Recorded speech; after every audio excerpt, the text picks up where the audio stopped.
Hey, we ready, Michelle? We're online. Good morning. Welcome to day 2 of our September board meeting. We have 2 halves today. The first half is focused on going concern.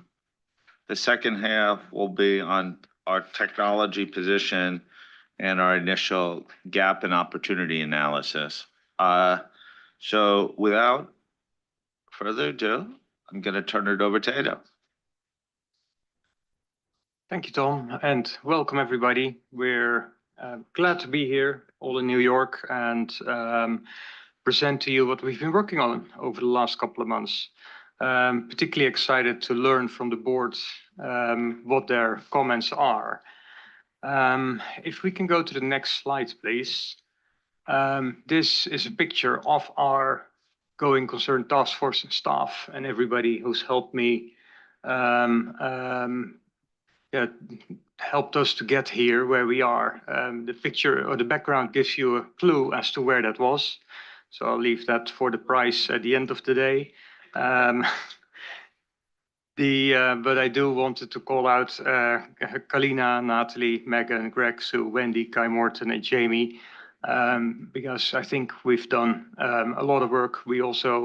I was happy that we were the first submission in, giving everybody plenty of reading time, which also requires us to reread before the meeting again. But that's all good. So what have we done? If we go to the next slide. We had a fair bit of activities, outreach, coordination, in respect of the respondents asked us to keep coordinating with the IAASB, which we did. We met them when we were in London in their offices. We specifically talked to them about the changes that we were making to the exposure draft, so we discussed definition of material uncertainty. We discussed the timeline, enhancing transparency, and we sought their views as to what they felt about it and whether that was and whether they had any comments. There were none, as far as I can remember. They were all in concurrence with us. They did tell us that IAS 1 will be replaced by IFRS 18, which is great, but there's no changes for going concern in there. So that's something for us to keep on monitoring for the next agenda consultation period.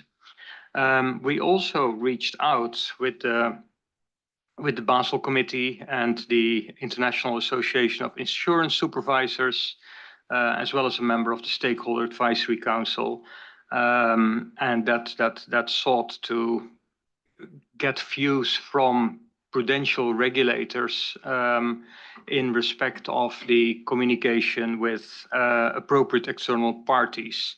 And we had a number of questions with them where we got their input on how we can, or what they felt of it,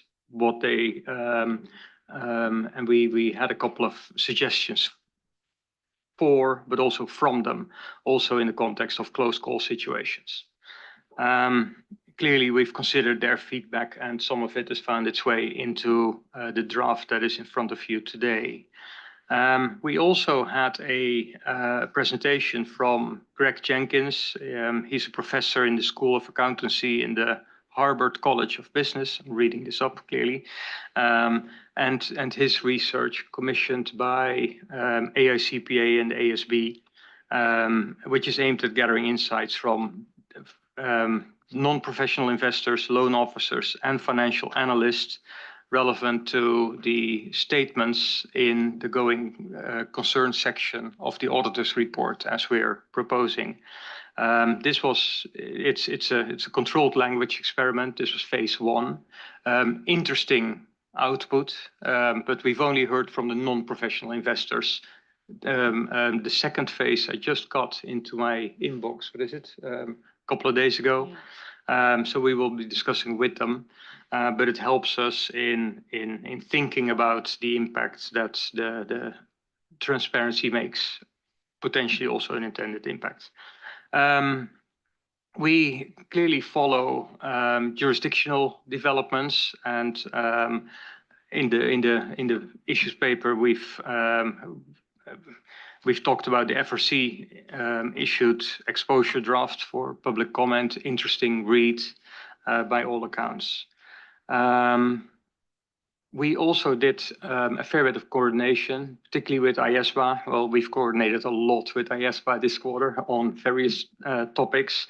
This was probably a little bit easier for them, but this was also in the context of reporting to appropriate external parties and any references to the code, whether those are appropriate. With the fraud task force, we spent some time discussing the respondents' comments about transparency in the auditor's report and whether that had any, whether there were any comments that also related to the going concern project. Both from our respondents as well as the fraud respondents, there were views as to what the cumulative impact of the enhanced transparency of both projects are. And that is going to be discussed on Thursday. Agenda item 9 was the prelude to that, but that drove that agenda item. So all of this has been considered and incorporated in the updated draft of proposed ISA 570 3B, which is in front of us. So what are we going to discuss today? And if we can go to the next slide, please. So on the slide are the key themes that you've now seen for the third time. And what we're going to discuss are the 4 flagged items, being scalability, evaluating management assessment of going concern, and the concepts of ISA 540 in there, in management assessment, as well as management's plan for future action. In addition, there's a couple of other topics that we will be discussing based on respondents' feedback, and those are public sector considerations, documentation, as well as some other matters, just to complete the entirety of the respondents' feedback that we've received. So in respect of the respondents' feedback, you've been provided with the Word and Vivo reports that include the comments of all the respondents, and per topic or theme, we will be asking you whether you agree with the going concerns summary of the respondents' feedback presented in part A of our paper, and whether there are any other significant issues raised. So that's going to be a common question that we will remind the board of in the course of the meeting. So once we've dealt with that, we are going to jump to the key changes, and we will discuss them by theme based on the feedback from the board, as well as offline comments, as well as the coordination activities and the outreach activities that we've done.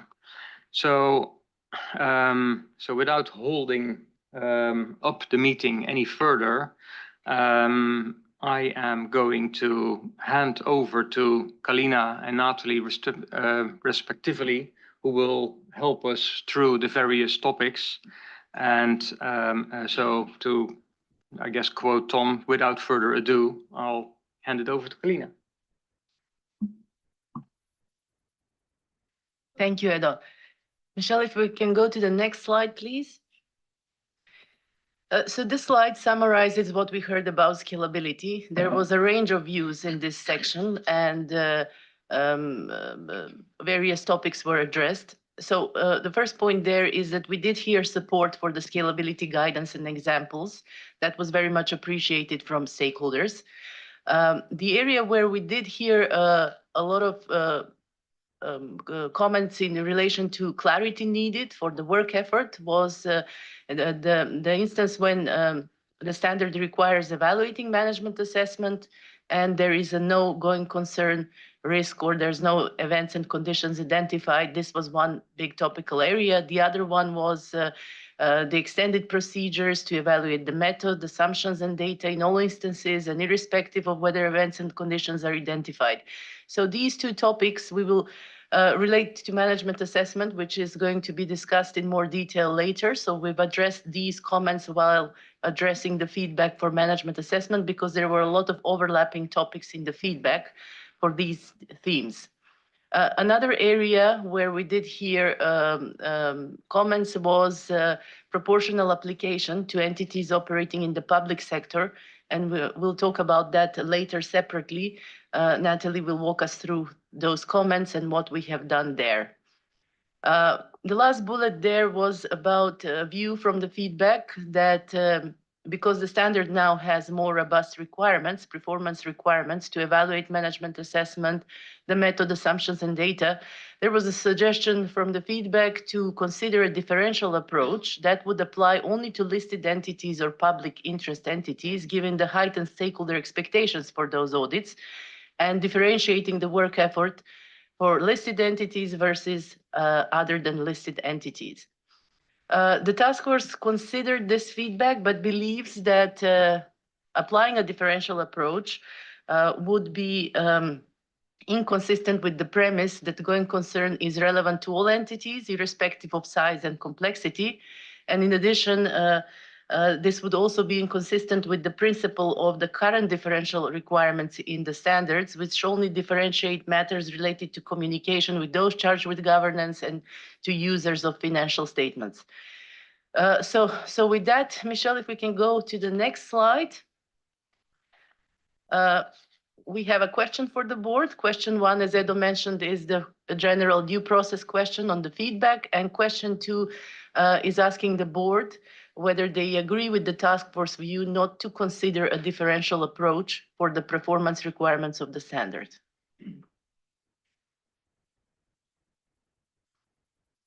Okay. So we're talking about paragraph 18 in the issues paper and also the due process question. Josephine? Thank you, and thank you to the team for all this hard work. Very much appreciated. In terms of question 1, I do agree with your summary. And in terms of question 2, I do agree with the task force view to not pursue a differential approach to the performance aspects of the standard. I think that's completely appropriate. The only thing I would just say is in terms of it's probably, I'll mention it here, but in terms of scalability, one of the things I think might be worthwhile is when we do the basis for conclusions, is actually really highlight how we've addressed scalability in the standard, because there's lots of really rich information in the application material and some really good examples there. And sometimes it's not obvious, particularly that it's there, and it not that you can go through it and actually work out for yourselves in that SME environment how you might apply it. So how you would apply, the performance requirements. So maybe just think about that when you're doing the BFC. Thank you.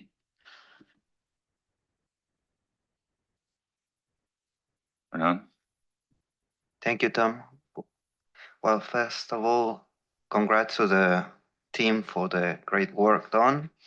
In line with Josephine mentioned, in Latin America, are very concerned about the scalability issue and SMEs environments, and they welcome add more detailed guidance on the application material for those environments. Thank you.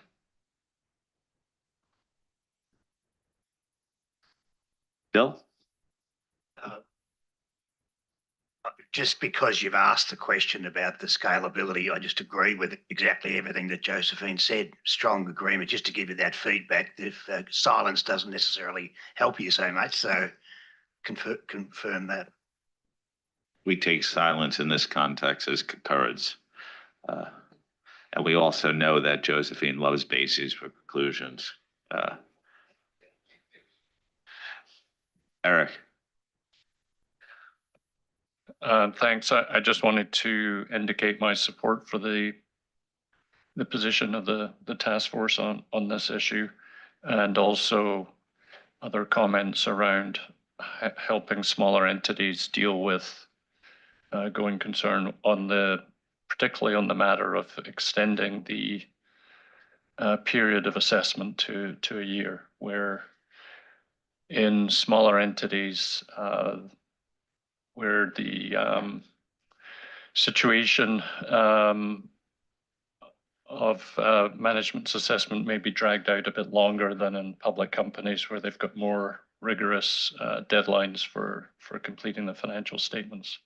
So that feedback has come back a lot during this project, and so I think it would be important from a scalability perspective to reinforce the board's position on that. Thanks. Okay. Anyone else here? So just confirming, because there's that due process question, people will agree that the task force was robust in their analysis and they were comprehensive.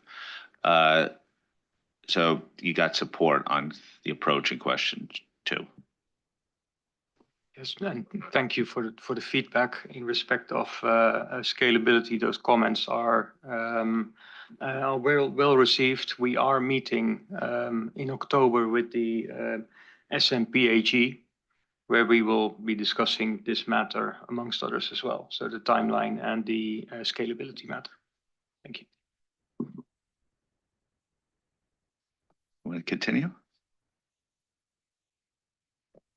Yes, thank you. Michelle, can we have the next slide, please? So this section will talk about management assessment of going concern, and this is questions 8 and 9.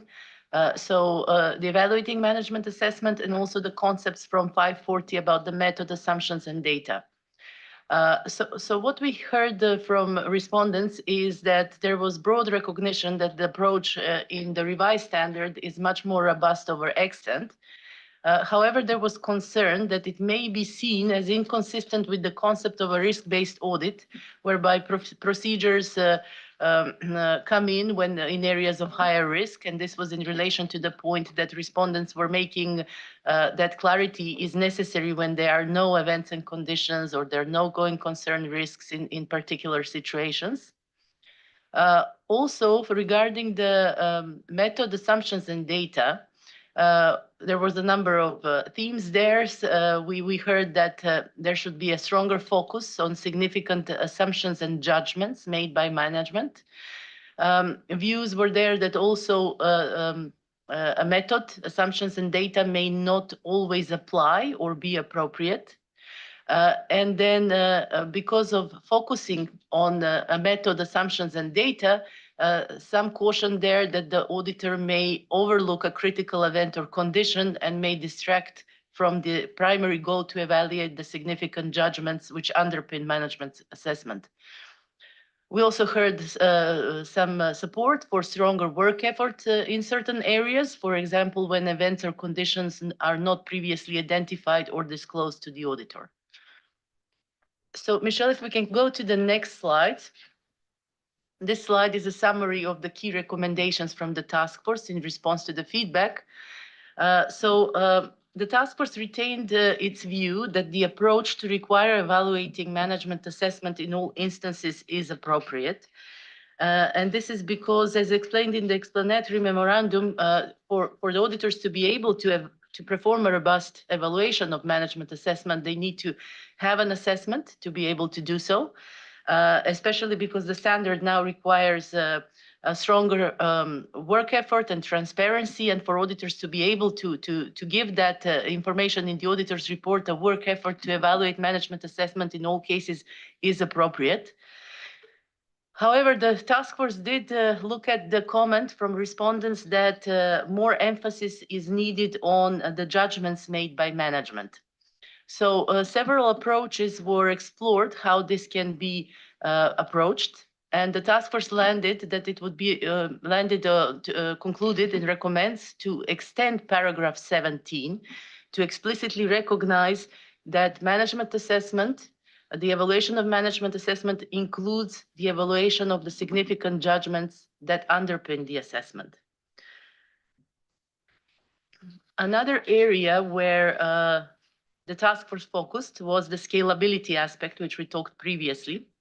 And in this respect, paragraph 19, in paragraph 19, the task force made it explicit that the method, assumptions, and data and the work that's required there should also be responsive to the going concern risks that the auditor has identified as part of their work.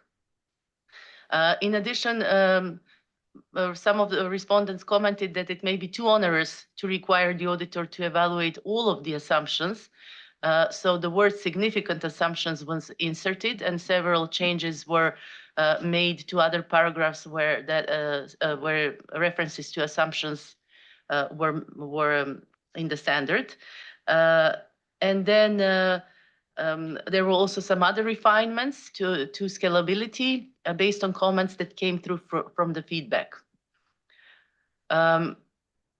We also spent some time talking about the method in the context of the standard versus the way that the method is explained in 540.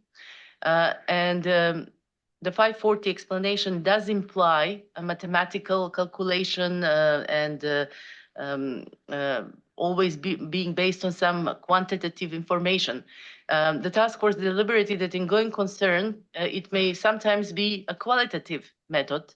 So what the task force decided to do is to provide an explanation in the application material of what is to be understood by a method in the context of the standard.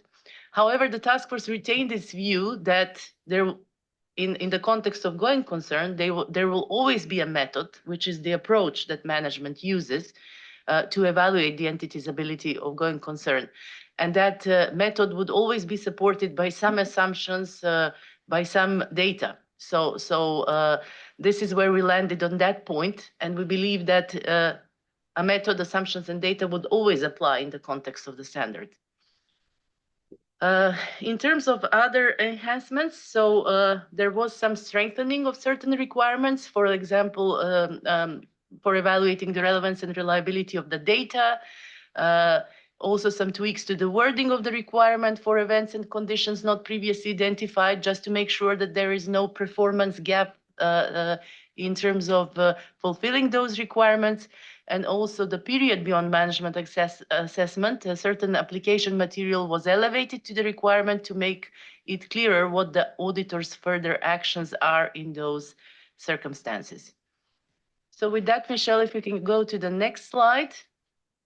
Again, we have the due process question, and then a request to the board to comment on the changes in agenda item 3B and in relation to the recommendations of the task force for management assessment. Maybe if I can add, so on this slide, it also refers to the paragraphs that this topic relates to. So I appreciate this is first full read of our standard, which we're not going through front to back, because we thought it was more useful to discuss it by topic, but we are covering the entirety of the standard by doing this. Okay. 17 and 20 and 24, 25. We will assume that we're supportive from the due process perspective on question 1 if nothing is stated. So I'll turn to Christelle first. Thank you, Tom. Thank you for the task force for the work that you have done, and I was very happy to read the revised version. And on the whole, I'm supportive of the proposed decision that you have made. I have 2 points on paragraph 19. The first one is on the concept of assessed risk in relation to the entity's ability to continue as a going concern. It appears to be new and is not defined. I think that the task force could consider rephrasing this paragraph to emphasize that the procedure should be adapted depending on the events or condition identified. And my second point is the fact that paragraph 19 requirement appears to come from ISA 540 on accounting estimates. The method is mentioned in paragraph 23. The significant assumptions are mentioned in paragraph 24. And data is mentioned in paragraph 25 of ISA 540. And this linkage is not clearly stated. So could the task force clarify the link between the two standards? And furthermore, although the projection of complex cash flow can be considered as an accounting estimate, this is not applicable in all cases, according to me. For example, the going concern assumption may be based primarily on obtaining new financing or when there are no events or conditions and available cash is very high. Thank you. Sachika? Thank you. And thank you, task force. I have one comment for this area, which is on paragraph 20. And my comment is about the elevation of the last sentence. And I have a little concern on the elevation of the last sentence, which I think ordinarily in paragraph A39. As this requirement addresses the response to inquiry to management knowledge about the event and condition beyond the period of management assessment, I think there should be some room for the auditor's judgment as to how to respond to the situation depending on the circumstances of such identified events or conditions. And also, paragraph A41 also addresses the auditor's response to those events or conditions, but it is not elevated to the requirement. Therefore, if we only elevate the last sentence of paragraph A39, it seems to me that the requirement for the auditor's responses become even unclear. So my suggestion is, this last sentence should remain in paragraph A39. That's my comment. Thank you. Julie? Thank you, and thank you, Ada, for the introduction, as well as your team for taking us this far. I had a couple of thoughts on this section. First one, I believe, is at more of a housekeeping point, which is you've changed assumptions to significant assumptions in a number of places. So I'm trying to figure out, like, Should I keep going? Okay. There's probably a few other places that I've noted you might need that change as well. So it's just to maybe flow that through the rest and I can provide those references to you. I had a similar thought on paragraph 19. The wording there perhaps raised more questions than answers. And I believe it's the use of the word shall be responsive to the assessed risk that tripped me up a little bit. And whether that could be linked better back to the risk assessment requirement. I think it's in paragraph 11, and use some of those similar wording as opposed to what you've got there. I understand the purpose, but the wording did trip me up a little bit in 19. And then in paragraph A36, which is attached to that requirement, there was an additional bullet added around the consideration or an evaluation of the prior years, the assumptions made by management in the prior period being appropriate. Wondered if that was, I think I know where it came from. I think it came from IAASB 540, but as reading it, that bullet, it does appear to kind of require some sort of opening up of last year's looking into last year's assumptions and actually doing another analysis about appropriateness. So maybe just take a look at that bullet in the context of going concern and see if that actually makes sense.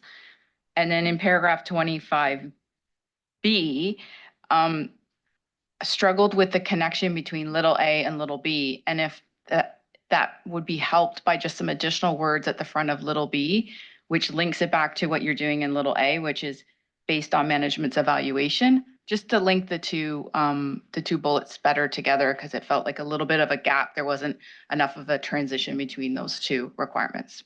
Thank you.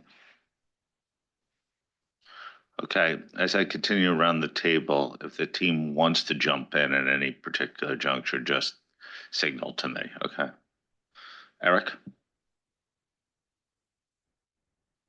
Thanks, Tom. And I had similar comments on paragraph 19 and the link back that Julie and Christelle had mentioned, so I won't repeat that again.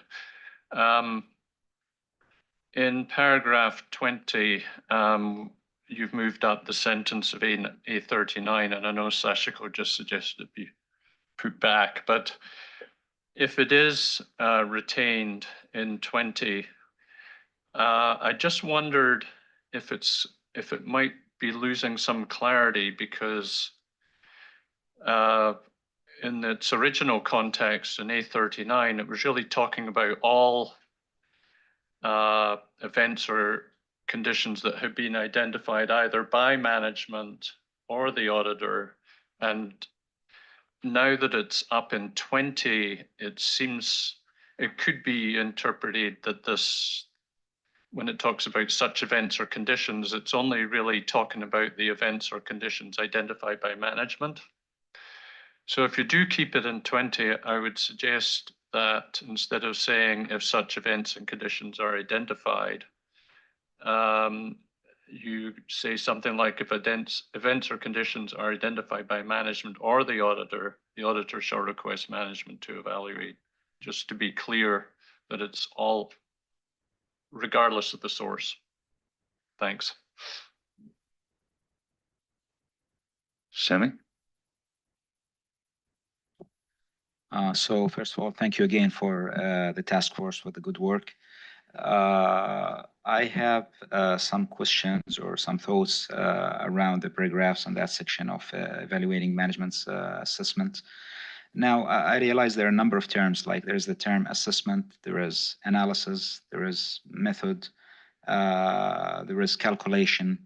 And I wonder if it is possible to add something in the application material, like an example, to present how all those terms come together and like what are the differences between them? What's the difference between the assessment and the analysis, or between the analysis and the calculation?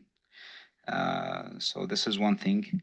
The other thing is that in 19A2, we are using the word calculation, and I think the calculation here is more than just numbers. It's more of a financial model that will give us some sort of a result. And if this is the case, I wonder if it is enough only to say for the calculation, which is a financial model, to check only the mathematical accuracy. Maybe it's good also to say for the calculation, it's also, and I know it was mentioned under the assessment, but also for the calculation to say that the assumptions behind the calculation are also important to be evaluated. So also on like on paragraph A13 with regard to the scalability, I guess I would say some of the examples might be elaborated a little bit to show how the scalability can apply, especially for the financial reporting framework and for the entity system of internal control. Like, especially for the last one, it was mentioning 2 cases, and it was not clear when it is required to perform more procedures and when it is required to perform less procedures.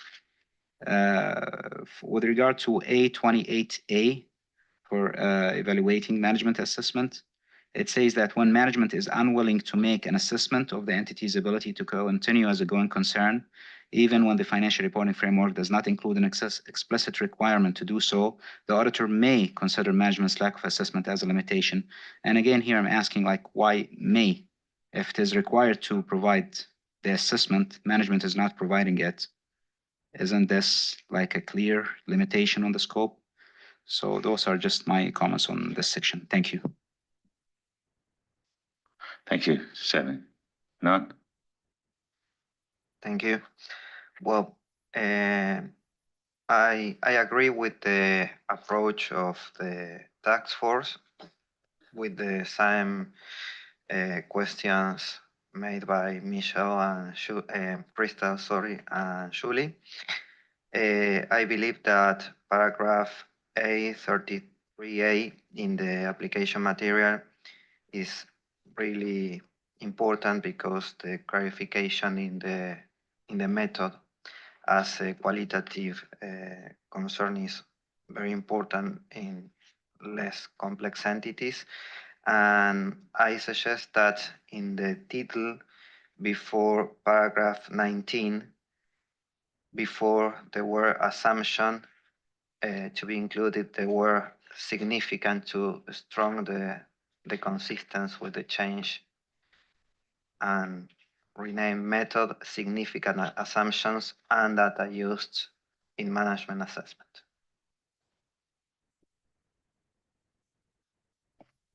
Thank you. Josephine? Thank you. So I have comments on paragraph 19 in terms of the leading, similar to other sentiment. I'm quite uncomfortable with what we've done there in terms of trying to take the message to the practitioners that obviously you scale that according to circumstances. We don't make this assessment. We're not, where are we assessing it at? Are we assessing it at the financial statement level? Are we assessing it at the assertion level? And how, I mean, we haven't really addressed that in terms of going concern. We've always thought of it as a financial statement level risk. And this is how we're responding to it in 570. So I'm not quite sure that works. So maybe a rethink around that. In terms of 19 little 2, we like what you've done there. The only thing is that we do still feel that the calculations may actually be applied in accordance with the method. So maybe just overly deleted that bit. And I think that's really still valid to 19, but certainly understand that the calculations, and there could be qualitative considerations and quantitative considerations. That's fair. In terms of C1, and it's probably might not be for this task, but something to think about, relevance and reliability is something we have to do for all our information. And so calling it out here seems to suggest that it's not relevant to anything else or any other information that we get. And I understand I think we do this in 540, but I'm trying to work out the timing, and maybe we need to think about it as an overarching point. So in applying 500, etc., something along there. In terms of paragraph 20, I just wanted to say I supported Eric's suggestion for that paragraph. I thought that was a good idea. I hadn't spotted that. Thank you, Eric. In terms of 25, I think this was raised. I do think that this requirement has potentially now lost the objective of the original requirement for the order to understand the effects themselves of the events and conditions on management's going concern assessment. And then without that understanding themselves, they can't really actually execute 25B. So maybe have another look at that. I'm just checking 24, 25. Bear with me, sorry. Make sure I'm picking up all my points. And then in terms of the application material, A21A, I think you're missing prior period, tiny little point. And then just bear with me. Sorry, Ado. 29, 31. And then, oh yeah, then so to be honest, the other points that I had on the application material were probably more for clarification and editorial. So I can just send those on to you. Yeah, okay. Thank you very much. Neil? So, thank you very much to the task force for the changes that they put through. I mean, firstly, broadly speaking, moving things to the significance is helpful. My other comments are largely covered off, but I wanted to just come to paragraph 20 around the period beyond management's assessment. So there are two things that stand out to me. One, this is potentially a further extension to what may be required on management by the financial reporting framework that they're applying. So we've got the 12 months now. This is a further extension. So we're going beyond that. And then the next thing is we're asking that the events and conditions are considered on the entity's assessment. My sense that something which is beyond the assessment period, the only way you could do that is to actually extend the assessment period. So I think if that's what we are wanting to do, we should be more clear around what the action is on the auditor or the request is of management. So instead of assessing this event, which is beyond the assessment period, on the assessment, we need to request them to extend their assessment period to incorporate that future event.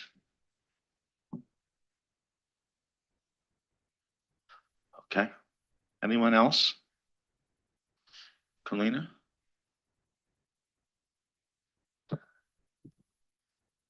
Thanks so much for the feedback. So in terms of the point raised by Christelle and many others about paragraph 19 and the wording that's used there, we'll definitely look at that. I think we've heard some good, useful suggestions here we can pick up, and it's very valid. Thank you so much.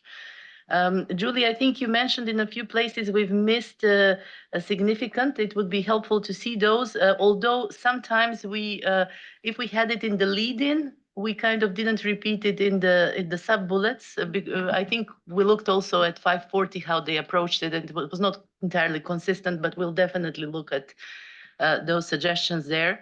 I think paragraph 20 came up in a few comments that we heard. Thanks so much, Eric. That's a very useful suggestion you had.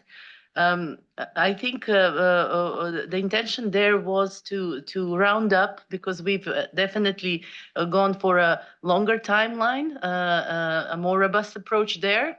And on this basis, we've thought it's also consistent if the other paragraphs that are referring to events and conditions beyond the period of assessment would be strengthened in that respect. But the task force will take it away and have a discussion about this additionally.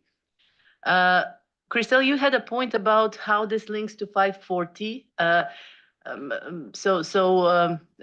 way that we've looked at this is 540 is a separate subject matter standard which addresses concepts such as method, assumptions, and data. But we've brought them in 570 in parallel. So it's not that we are referring back to 540. We are bringing in those concepts and refining them for the purposes of the going concern standard. I think also importantly to note is that some additional clarification or refinement in the context of 570 is sometimes necessary, as the example for mathematical model versus an assessment that is based on qualitative data.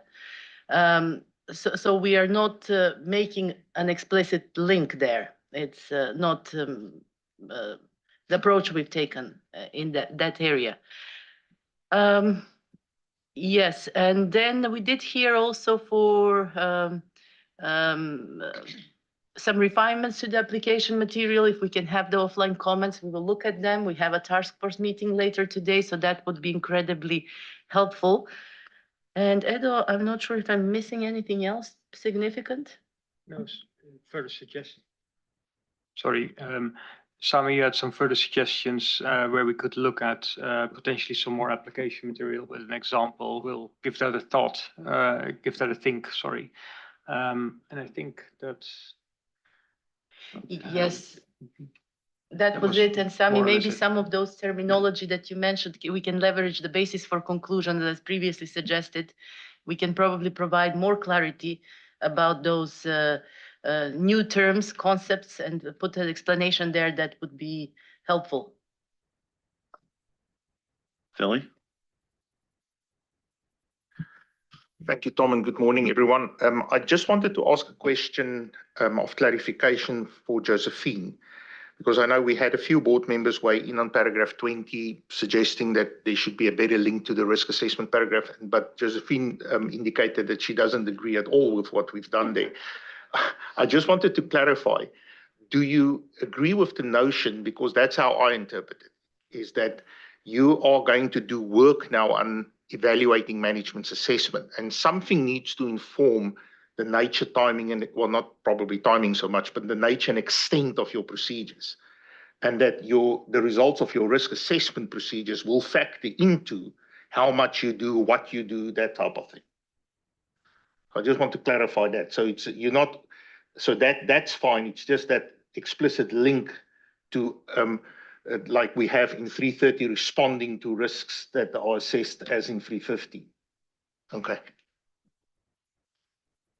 Josephine, do you want to come back in? Yeah, that's fine. I just think that it's a very, very complicated area, very complex area, and it's almost like, as I say, a presumed risk at the financial statement level. It doesn't tie down to any assertions, so you can't scale in the same way that you do when you're responding to risk at the assertion level. And the response is what Ado and Kalina have in their standard, essentially. And so it's thinking about what's appropriate in the circumstances of the entity. The one thing I meant to mention is that Christelle said situations where there are no events and conditions. And I think we need to dispel this myth that there are no events and conditions. We used to talk about this quite a bit. There are always events and conditions. The critical piece is whether they cast significant doubt, da-di-da-di-da. And I think maybe, I don't know whether it's something in the basis for conclusions, because I obviously adore that document so much, or if it's somewhere in the standard that we really make this clear, because I'm still hearing it in, when looking at outreach, etc. We still hear this. And if there were no events and conditions, there'd be no inherent risks. So, that's clearly not the case in any audit. So I just wondered if you might think about that. Thank you. Sachika. Thank you. I just want to clarify a little bit more about my comment and hearing Eric's suggestion about clarifying the sources from not only management and also auditor. When the task force is considering the approach, maybe the task force can take a look at the distinction between 20 and also 25. Maybe my a little concern about this issue also came from what is the distinction between paragraph 20 and 25, because 25 also address even the condition that is not disclosed by management. So maybe if you try to clarify the meaning with that sentence, maybe you can take also a look at the clarification with the distinction with 25. That's my comment. Thank you. Okay. Anyone else on this section? Kalina?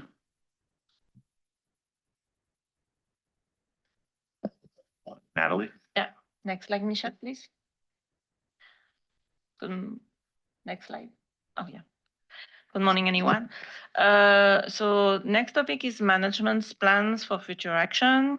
So on that topic, we received broad support for the enhanced requirement and application material for evaluating management's plans for future action. But we also received some mixed suggestions from respondents. So some suggested to make the requirements stronger and to requirements stronger to evaluate intent of third party or related parties and to obtain written evidence to maintain or provide financial support. Others would prefer to relegate management intent to the application material, given it is a highly subjective area to audit as intention may change. We also received suggestions to provide further guidance and examples on what constitutes sufficient appropriate audit evidence when evaluating ability and intent, and other respondents suggesting to link the requirements to evaluate management's plan for future action with the requirement to evaluate the method, assumption, and data. Next slide, Sean. So what we have done on that. So in response to the feedback received, the task force proposes to align the wording of the requirement to evaluate management's plans with the changes made to the definition of material uncertainty related to going concern, which now include a clear link to management's plans for future actions. Also to clarify the expectation for the auditor to obtain audit evidence about the ability and intent to provide financial support.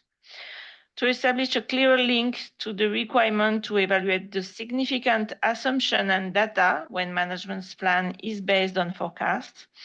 And to clarify some application material, for example, some paragraphs have been revised not to inadvertently suggest that the inquiry of management alone is sufficient to evaluate management's plans for future action. Next slide. So here again, the board is asked to answer the two questions, so whether they agree with the summary and whether they agree with the recommendation discussed in the issue paper and reflected in the standards.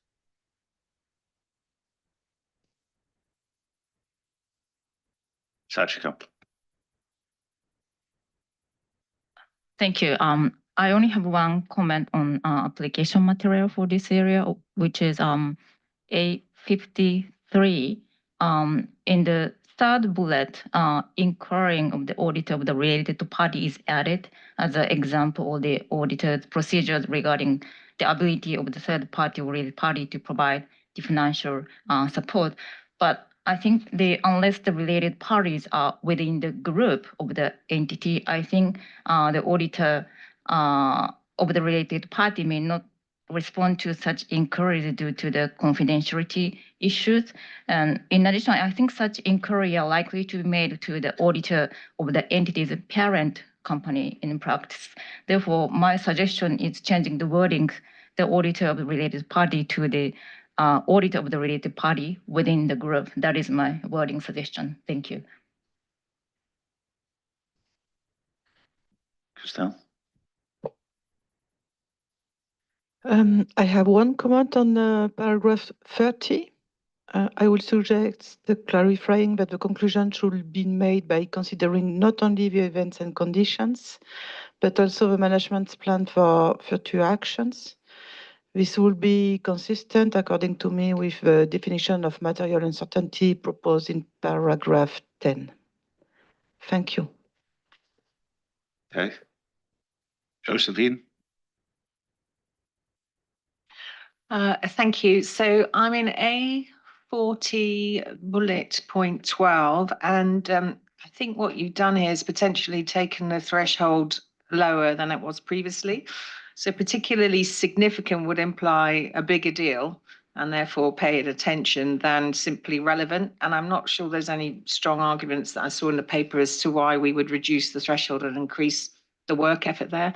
I know it's an example, I know it's in the application material, but still think you might want to have another look at that one. And then in terms of, hang on, it's A50, the newly added wording, whether the rationale is specific to the circumstances of the entity, the wording that ends there. I'm not sure that a third party borrower would be willing to actually confirm this necessarily. So it might be more appropriate to ask them if they have a policy or rule that prevents them from actually providing written confirmations. And then in terms of A52, the additional bullet point there, this implies, and maybe it's just the way I'm reading it, but it implies we are asking the financial service organization to explain their own business rationale for lending, which I don't think is what you're saying here. I think it's you're thinking about it if it's a closer related party to the entity. And yeah, other than that, happy with what's been proposed. Thank you. Okay. Sammy? Yes, with regard to paragraph 27, I know that the response to the feedback that was received, that was on agenda item 3, decided not to follow the same approach from the IAASB and some of the others in terms of requesting a written confirmation. But there was no explanation why it was decided not to pursue that approach. And the other thing, suppose the auditor asks for written confirmation, does not receive it. I don't know if it is possible to give some highlight to what impact would that have on the audit in that case.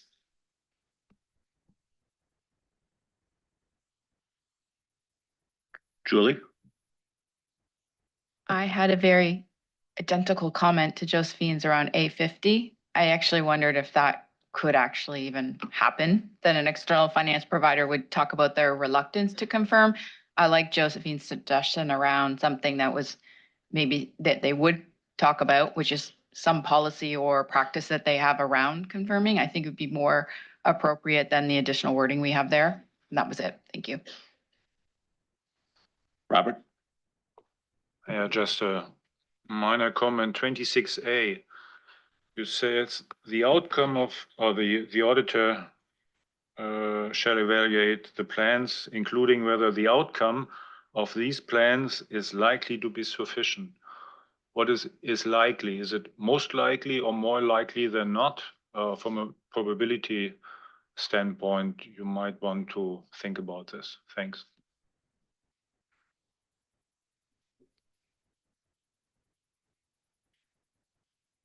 Natalie? You want me to take it or? Okay, thank you so much. So in terms of Christelle's comment about paragraph 30 and linking the plan, yes, I fully understand that if that is done, then it would align with the definition. But paragraph 30 is the auditor's conclusion, which flows through the objectives and then also the responsibilities of the auditor and then the statements. So that would, this is why the approach that the task force took is to leave it in the application material where the clarity is provided, and leave that paragraph 30 aligning with these other places that are also relevant there. The application material sufficiently explains that this is a net conclusion. You consider the management plan, and that the link to the definition is made in that way. So this is the reason why this paragraph has stayed as it is. In terms of Robert's comment about likely, so Robert, this is a threshold from extent, so that likely was there. The changes that the task force introduced do not relate to that threshold, so it has always been there in terms of the going concern extent standard. But we can definitely take a look at it and see if clarification can be provided. Yes, so that the suggestion, Josephine, you made, and Julie also, about A50, we will take it back and look at it and propose some refinements there. Sami, in respect of AICPA approach and why we have not requested written confirmation at the time, this was prior to ED. The discussion there was that you have a variety of circumstances across jurisdictions. And also in terms of obtaining written evidence, and also in terms of the written evidence being legally enforceable or not. So there is a broad range of circumstances across jurisdictions depending on legal systems and practice and so on. So this is why we didn't take that approach initially. Yes, I think those were the key comments I got. And definitely we'll take away those suggestions for the application material, look at them and refine. Thank you. Yeah, Dave? Sorry, I didn't get my card up soon enough before. Just a couple of smaller points. In paragraph 848, I liked the edits to the second and third bullets where we went beyond inquiry, but evaluating the inquiries. I thought that was good. I noticed as I read through all of those bullets, and I think it's a great list of possible activities an auditor could undertake. We use the term evaluating and inspecting, and I don't know if those are intended to mean different things or if they're similar, but I'm not sure what that's telling the auditor to do differently. So that was just one question. And then I'm going to go back to the point that Josephine and Julie raised on paragraph 50.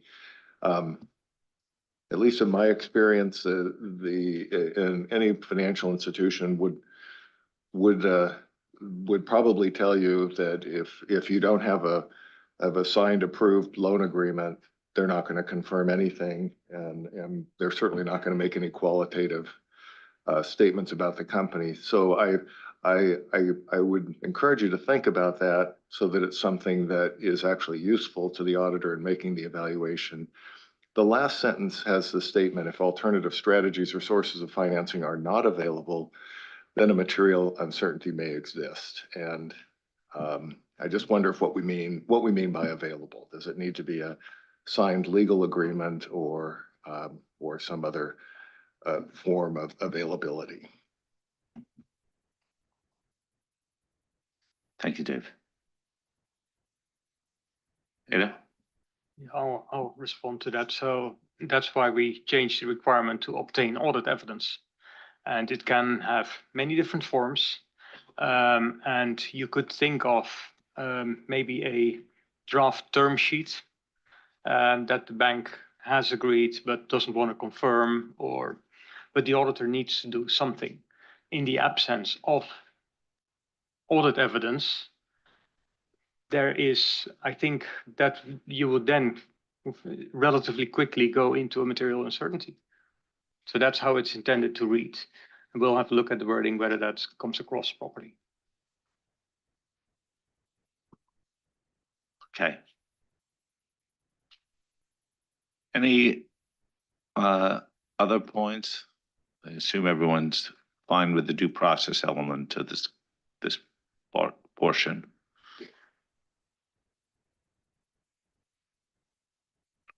Okay. Back to the team. Okay, next slide, Michelle, please. So next topic will be public sector considerations. So in public sector, we receive cross-cutting message, so part on the question on other topics. So the respondents consider that ED 570 does not sufficiently consider the uniqueness of the public sector environment.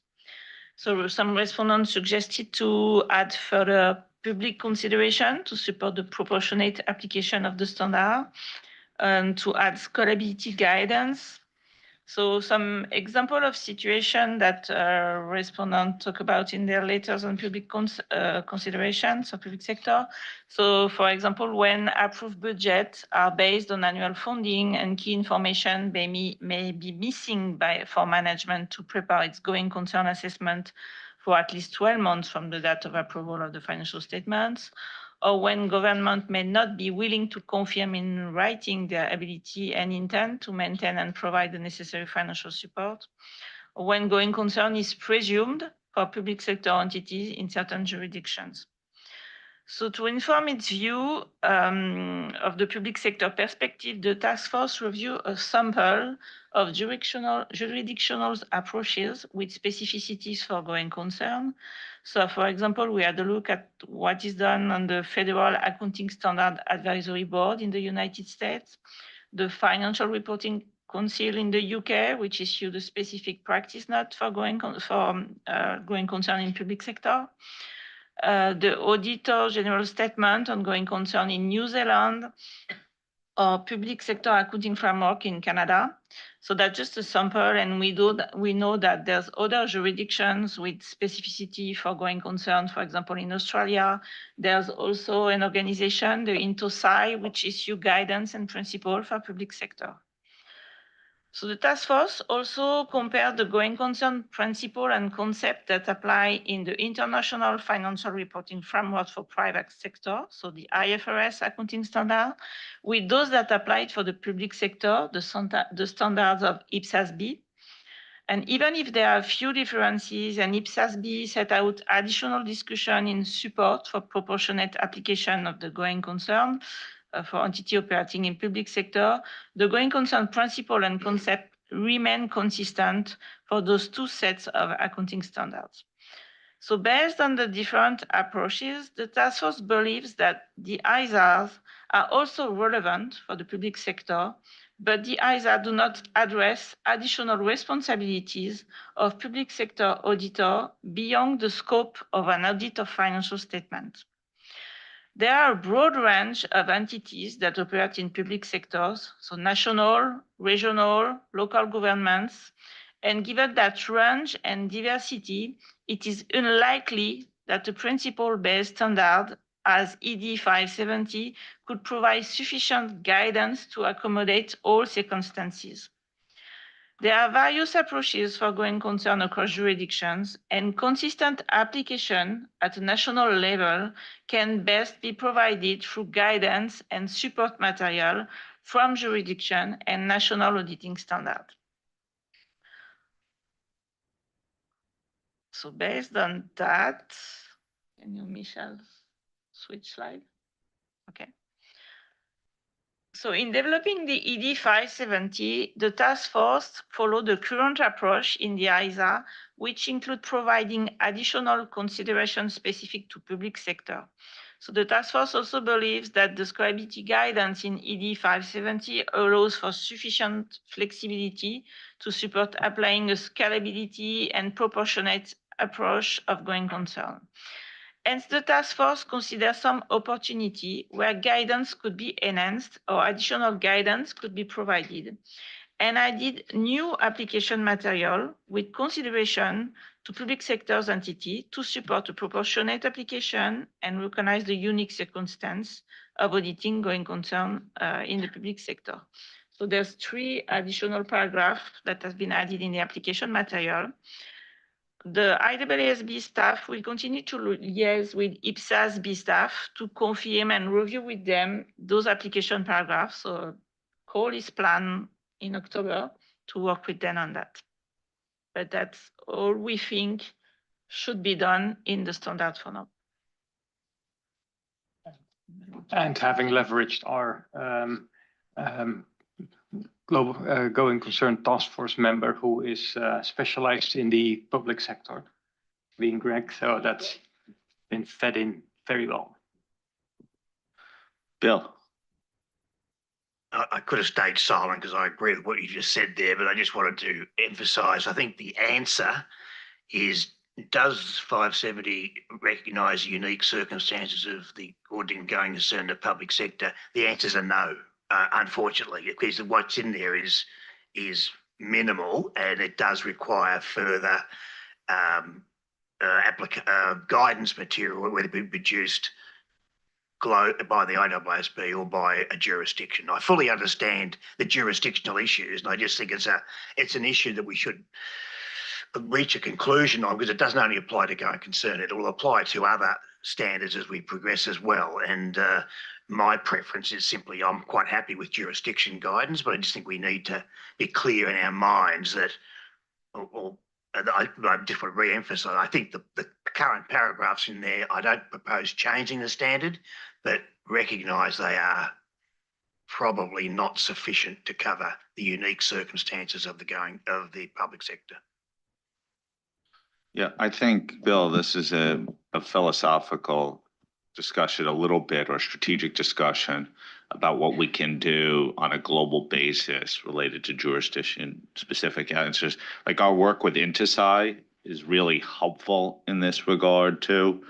And certainly jurisdictions layer specific topics on top of our standards quite a bit. So in my mind, where the task force has landed seems to be a sensible approach, all things considered. Eric, I saw you were reaching for your 10 card earlier. Did you want to come in?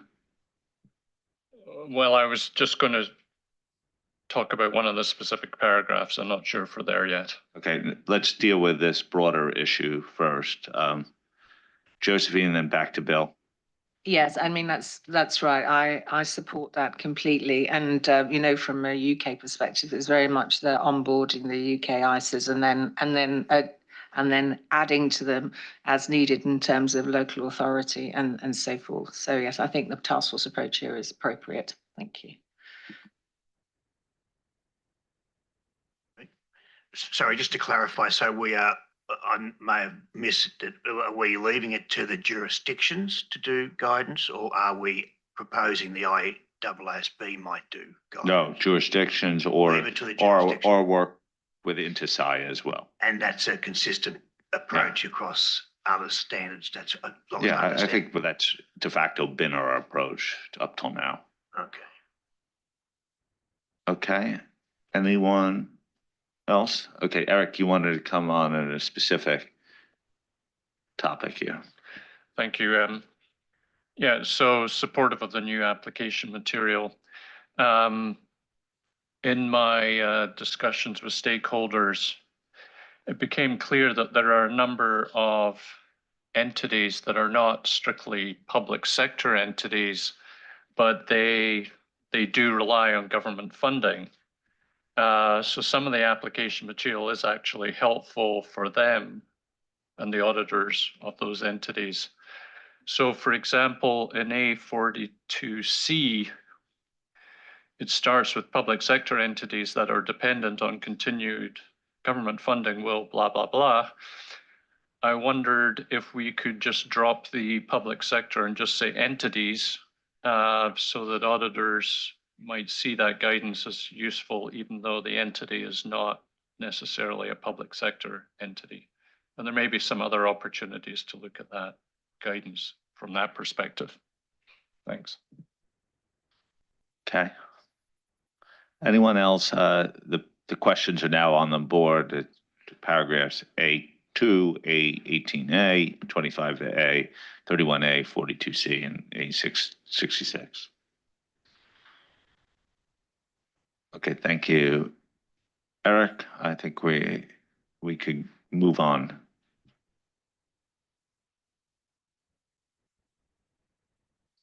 So thank you, Michelle. So another topic that came through in the other matters was documentation. And we did hear encouragement from respondents, including monitoring group respondents, to incorporate specific documentation requirements to clarify how the overarching documentation standard ISA 230 applies to the auditor's work for going concern.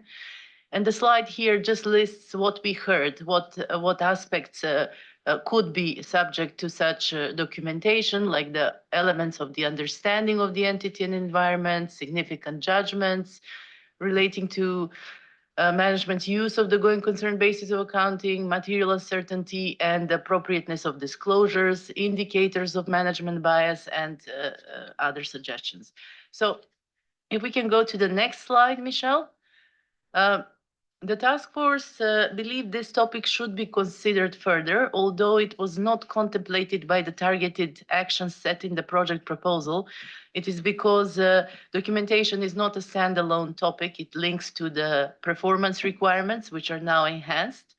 And also because of looking at other jurisdictional going concern standards, they commonly do include documentation requirements. So that was also another reference that the task force looked at. In addition to that, the task force did review the CUSPAD drafting principles and the guidance there, and the going concern is an area with higher risk. So an analogy can be made there, for example, with accounting estimates, and the standards 540 does have specific documentation.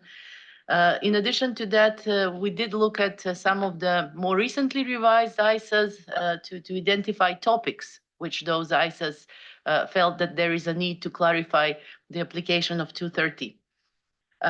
So having all that information, the task force concluded that it's helpful to provide some specificity in 570 in terms of how 230 would apply. And that would help promote consistency in practice and behaviors where significant professional judgments are made. So the task force also did not pursue an approach to add extensive list of documentation requirements, which are already addressed by other standards. For example, foundational ISAs, like the bullet about the understanding of the entity and the environments would already be captured by the auditor's application of 315. So with that, if we can go to the next slide, Michelle. So the task force included paragraph 40A, and we have on the slide the due process question, and then specifically question 6 about what, in terms of the recommendations and the drafting in agenda item 3B, paragraph 40A for documentation. Okay, Josephine. Thank you, Kalina. Yeah, I'm absolutely fully supportive of the task force direction here. And I think certainly 40 big A and B are very helpful in terms of documentation requirements. The only other one I thought you might want to think about adding is that really tricky situation where management's unwilling to extend their assessment. There'll be quite a bit of conversation back and forth. And yes, I understand it'll be part and parcel of 230, but just highlighting that might make the auditor be more focused on making sure that documentation is tight and properly reflects the position at the time. Thank you. Eric? Yes, supportive of adding the documentation requirement. A couple of suggestions you might explore, taken from 540 or 600, might be around key elements of the understanding of the entity, including the entity's internal control that might be relevant to going concern. And then in 540-39C, they deal with there where the auditor documents the auditor's response when management has not taken appropriate steps to understand and address estimation uncertainty. So you might consider that one. And then in 600 paragraphs 59H, The auditor documents their evaluation of the conclusions of component auditors about matters that could have a material effect. You might consider whether that's appropriate in a going concern context as well. These are just suggestions. Thank you. Anyone else? Okay, I think that indicates that people feel this is a helpful inclusion. Okay, next.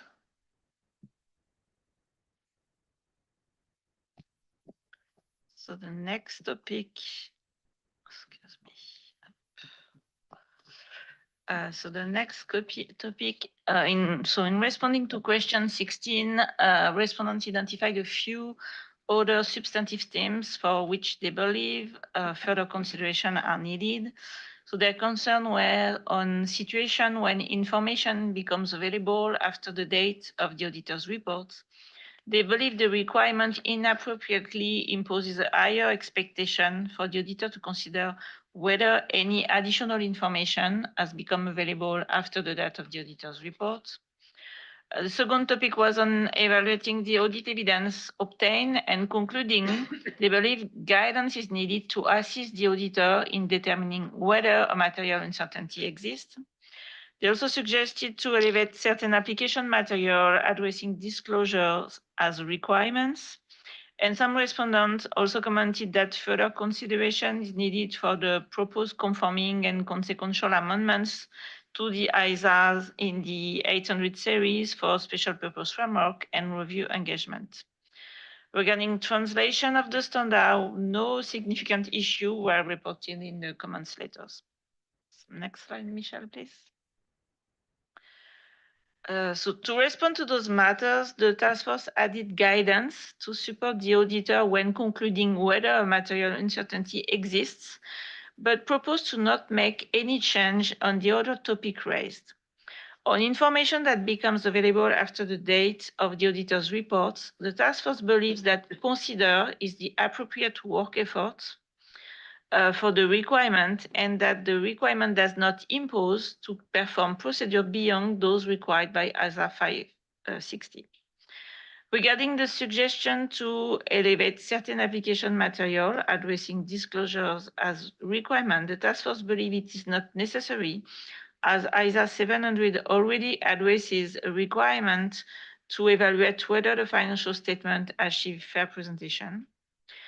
On a special purpose framework, it will be considered in the context of conforming and consequential amendment that will be updated before the December board. And for review engagement, it was not in the scope of the project to revise going concern standard for the matter relevant to an audit of financial statements. Next slide, Michelle, please.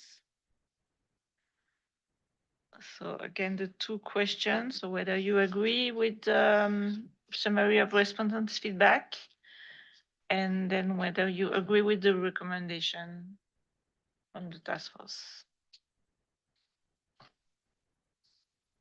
Okay. So you see the paragraphs on the screen, 28, 29 to 30, and the application material associated. Eric? My first comment is on paragraph 28. So the requirement is for the auditor to consider whether any additional information has become available to the auditor after the date of the auditor's report. And in 560, paragraph 10, it says the auditor has no obligation to perform any audit procedures after the date of the auditor's report. So I really struggle to understand how the task force has come to the conclusion that this requirement, this new requirement in 570 does not impose any obligation to perform procedures beyond those required by 560. So it seems like a conflict between the two standards, and I'm not sure how you, well, my suggestion to, I do have a suggestion to address it. It would be to change the requirement a little bit. But this, I think I brought this up before the exposure draft, and although there have been some comments, the task force has still not changed its position. But I just don't understand the position. Do you want me to move on to my second point? It's more on A68, A60, paragraph A. And it's talking there's an example given at the end of that paragraph where it's talking about the auditor is unable to obtain sufficient appropriate audit evidence about management's plans, then the auditor has to do something. And then it gives an example where it says, this may be the case when management's plans are not likely to be sufficient to mitigate the effects. And to me, there's a sort of disconnect between the example and the text, because in the example, the auditor presumably has got audit evidence that management's plans are not likely to be sufficient. And so that's a different situation from being unable to obtain audit evidence about management's plans. So I think my suggestion would be to look at the example and whether it needs to be revised to make it a little bit clearer that the auditor has not been able to get sufficient appropriate audit evidence about management's plans. Those are my comments. Thank you. Okay, thank you. Sashka?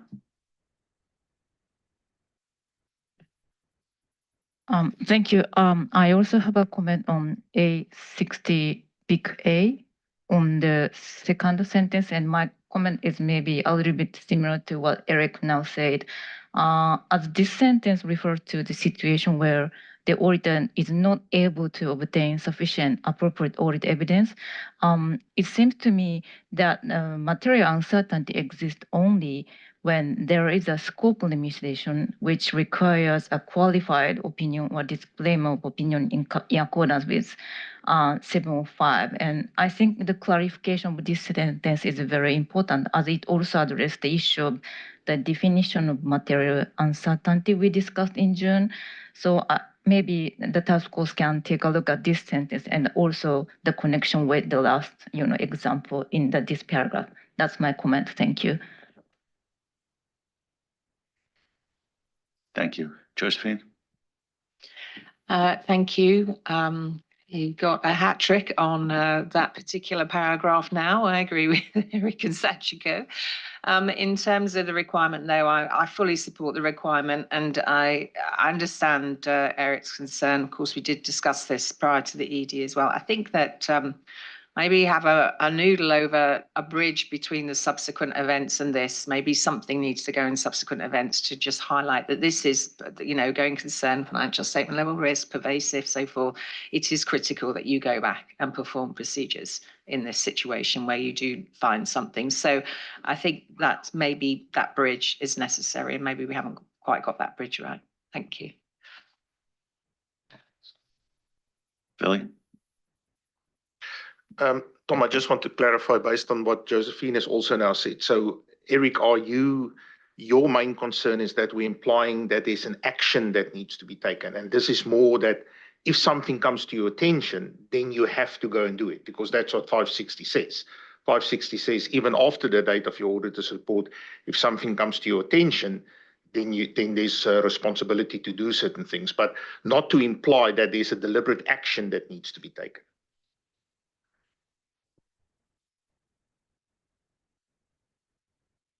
Okay.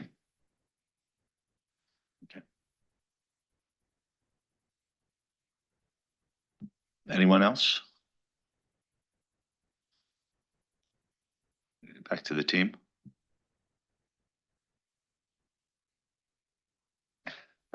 Yeah, so thanks, Eric, for 28. And we did look at the drafting suggestions that were provided by respondents. We'll if we in the comment letters. I think where the task force landed, just to clarify why we landed where we landed, we compared the drafting suggestions that were offered and what was in the ED, and on that basis, we felt that they do not. It's still a consider behind it. So there was an action that we saw in terms of how we lined them up. We'll look at it again, obviously, but that was where we landed. And also from our perspective is that it is more active language, consider, and from the going concern side. But for the procedures, it takes you to 560. So you would still go to 560 to be able to look at what those procedures are. This is just explaining why we've landed where we've landed.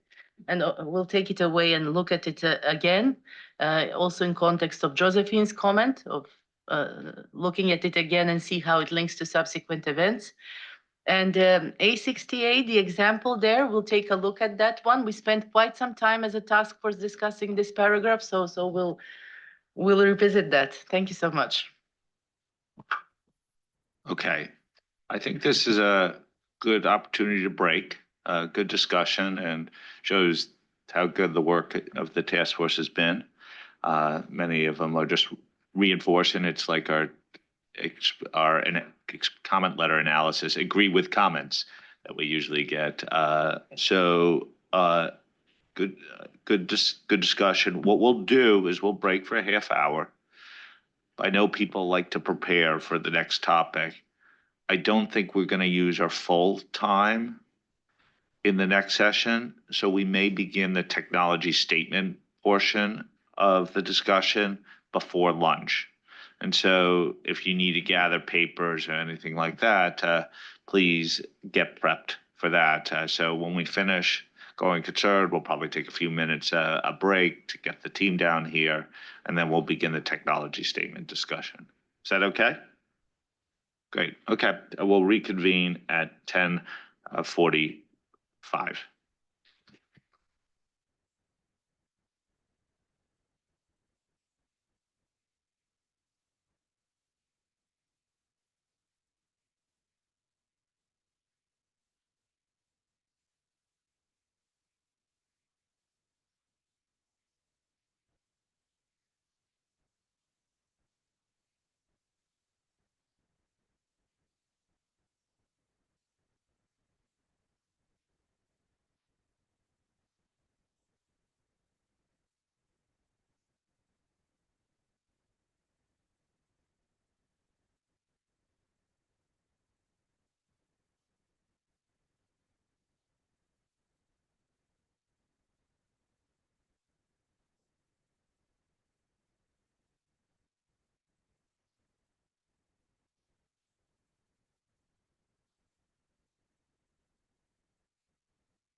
Okay. Welcome back. Hope everyone had a good break. I'm gonna turn it back to Ada right now. We wanted to revisit one topic and then we'll finish up the session on going concern. Ada? Yes, thank you, Tom. I'm going to revisit two topics, if you allow me. So we had and thanks everybody for your comments and the discussion we had. During the break, we also had the ability to quickly put some heads together, not the entire task force, so that will come. But in respect of paragraph 19, I just wanted to clarify what we were intending to do and to just seek some alignment on the direction. So what 19 is intending to say is you shall still do all those procedures listed under A, B, C, but you need to consider, or you need to take into account, and I know that's not CUSP language, but need to take into account the identified events and circumstances that have popped up under paragraph 11. And in light of those events and circumstances, the work effort under 19 will be higher and lower in response to those. So that is the direction that we're going for. And that's how it was meant. We fully appreciate that the language doesn't capture that properly. But that's what we're going to noodle over and find the right words for. So I just wanted to look around the room whether that's in line with what the comments were.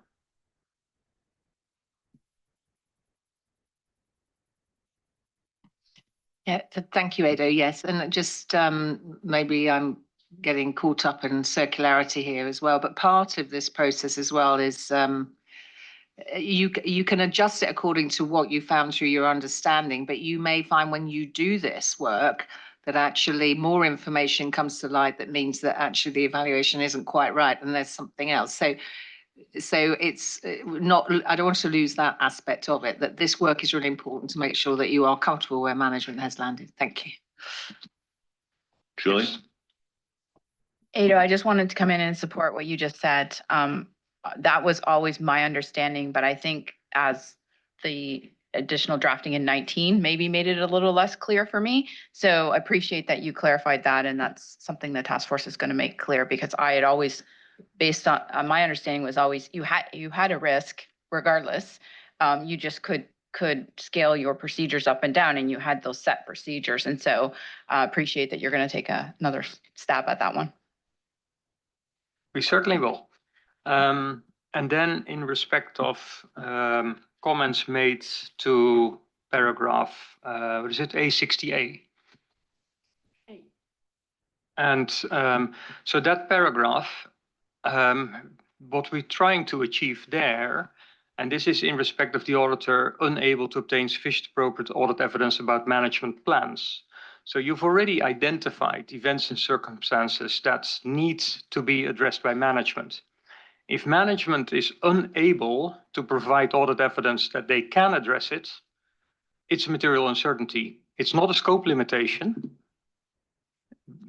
because the fact that you already have identified an event and circumstance that leads you towards a material uncertainty that's it. Well, and then so you give management the opportunity, tell me and evaluate how you're going to resolve the situation. If they can't, it's a material uncertainty. And what we don't want is these circumstances leading to a qualified report we're unable or otherwise, but I have seen qualified reports for an inability to obtain sufficient appropriate audit evidence, which I personally think is wrong. It could be entertained under extant standards, but we're trying to cut that off with this paragraph. Thank you. Josephine? That's fair, but that's not what this says. And it's confusing the issue, because you're saying unable to obtain sufficient appropriate audit evidence about management's plans. You're saying management doesn't have appropriate plans. So I think Eric was saying, so you have got evidence that management doesn't have appropriate plans, and therefore it is a material uncertainty. I think you just need to have another look at the words. Thank you. And I fully appreciate we need to rethink the wording. But I was just wanted to clarify the intent and whether this was in line with your thinking as well and Eric's thinking. So good. Thank you very much. Thank you, Tom. Okay. Okay, let's move on. Okay, so now we're in the section discussing the key changes since June. And the first topic is the definition of material uncertainty related to going concern. In terms of the changes there, the first one was the task force did consider comments about the reference to disclosures and whether they should be retained in the definition, but landed on the position that it doesn't really help define a material uncertainty because it's not directly linked to the definition. So the task force retained the view that they should not remain in the definition. However, the task force reconsidered the placement of that material and decided to place it in paragraph 32B because that paragraph talks about adequacy of disclosures when a material uncertainty exists. And the second point was board members raised some alignment matters in the definition in June. So the task force has taken those on board and has aligned the definition with the language used in other places, for example, paragraph 2 and 32B. We've also had a conversation with the IAASB, Edo mentioned at the beginning about the definition specifically and seeing whether they're comfortable with the changes that we're making and didn't receive any comments to the contrary. We will continue engaging with the IAASB on the definition. We have a meeting scheduled for October and we'll feedback any matters that come up in the board discussion. So if we can move to the next slide. This is question 8A, and is asking for the board's view for the paragraphs listed on the slide related to the definition of material uncertainty related to going concern, the changes.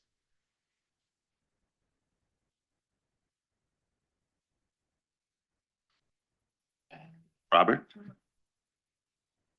Well, thank you. I must say the definition has much more improved since our last discussion, since when was it, June, through the enhancement of the wording, which we just saw on the previous page.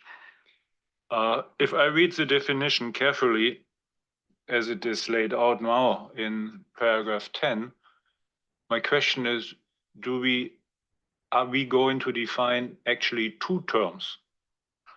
Term number one is uncertainty or material uncertainty. And term number two is significant doubt. So just a food for thought, whether we have a paragraph 10 and a paragraph 10A for definition of significant doubt. A third comment relates to 32B, where we differentiate material uncertainty and disclosure requirements with respect to the framework, whether it's a fair presentation framework and compliance framework. So the question is, can the practitioners follow or should this differentiation between fair presentation and compliance framework be part of the definition? I'm a little indifferent with that respect because I do like brief and short definitions. They are easy to read. And then the complexity comes later on in 32B. Thank you. Julie?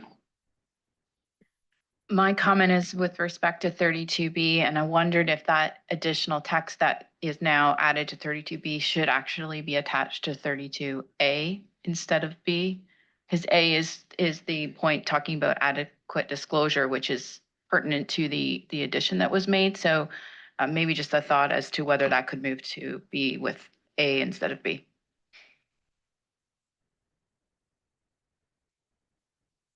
Anyone else? Okay. So Michelle, if we can go to the next slide. This is risk identification and assessment. The changes, the more significant changes we did relate to paragraph 11. So in June, we heard from the board that the inserting the word consider was a too low work effort there. So the task force had an additional think about that one and changed it to a determination. Also, the text was moved a little bit more closer to the original text in ED 570. And some alignment changes in other places, but that was basically the most significant change we've done. So if we go to the next slide, this is the question for the board to provide their views in relation to the paragraphs on the slide for risk identification and assessment. Okay. Risk identification assessment, Robert? I just want to share a comment from my stakeholders, where we discussed this paragraph last week. They explained to me that risk assessment and risk response paradigm in ISAs 315 and 330 have not been fully taken into account in this draft of ISA 570, which they believe was a very common comment made by stakeholders to the exposure draft. I do acknowledge that doing so would require a major redraft of 570. And the question is, do we miss an opportunity to align this standard 570 with 315 and 330? However, with the exception of other comments, my stakeholders believe, they still will be able to apply the standard, even they think it could be suboptimal. Thank you. Josephine. Thank you. Yeah, I'm much happier with this because the importance here is that the auditor does have a responsibility, as we know, to also make their own judgment on what events and conditions should be included in the hopper, as it were, to the going concern assessment. As Ada already knows, the only thing I would say is that I feel like we have written what we have here is almost identical to the sentiment that we had in the ED, but just written slightly differently. And so I then wonder, why don't we just go back to what we had originally with your additional wording? But on the whole, I am happier with this construct than the previous. Thank you. Eric?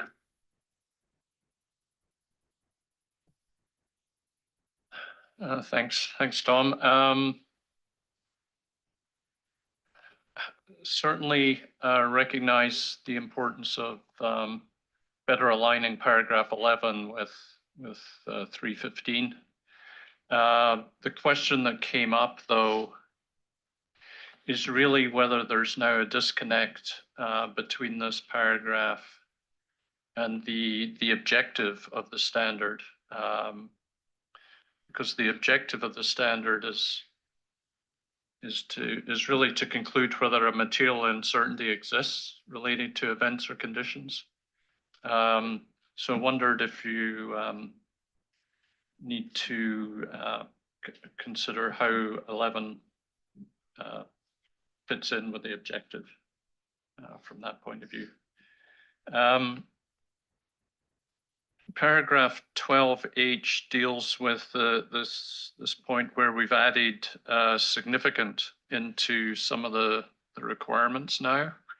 And in my discussions with stakeholders, and they were thinking about how they would apply this requirement in practice, their view was that their starting point would be to ask management to identify the relevant method and all the assumptions and data that are appropriate in assessing the entity's ability to continue as a going concern. And then also ask management how they select from those assumptions which ones are the most significant assumptions. So that this change here, we're just stakeholders were questioning whether significant is right in this context, or whether it should be once the auditor or once management has identified all the assumptions, which ones, how do they go about determining which ones are the most significant assumptions? So that was a comment on that paragraph. And just see if there's anything else at this point. No, that's all. Thank you. Edo?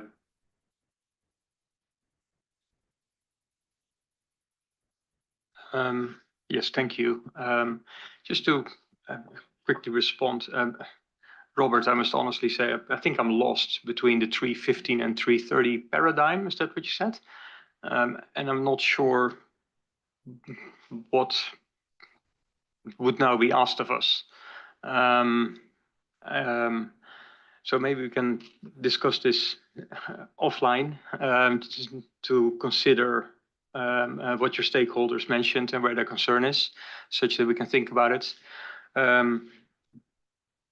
Thank you, Josephine, for at least being happier with what we have now versus what we had. But there's also a responsibility to respondents of the comment letters. And I think by making the changes in the text now, we are also responsive to respondents.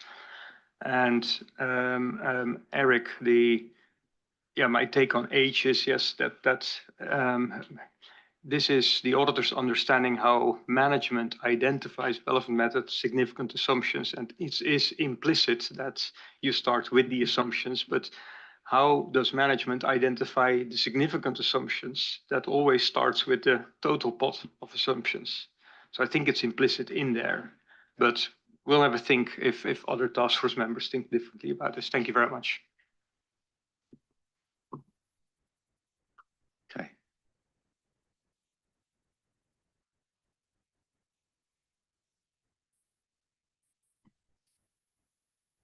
Okay, so Michelle, if we can move to the next slide, the timeline.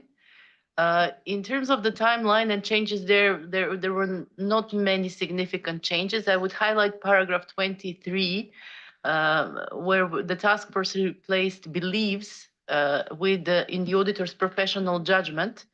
And that was the more significant change in the requirement. In terms of linking certain application material, task force looked at those comments and believed that what we had now is sufficient because we didn't want to mix those two circumstances. Yes, so Tom, those are the significant changes. If we can go to the next slide.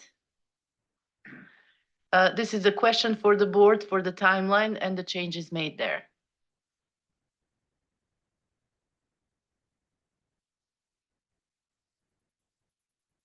Josephine?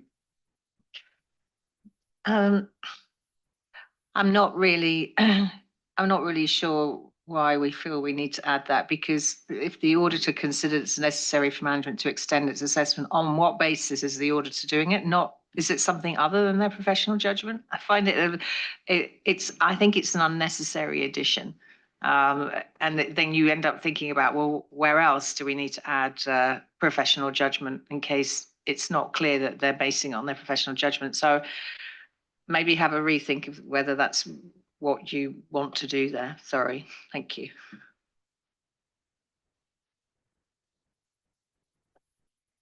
Robert?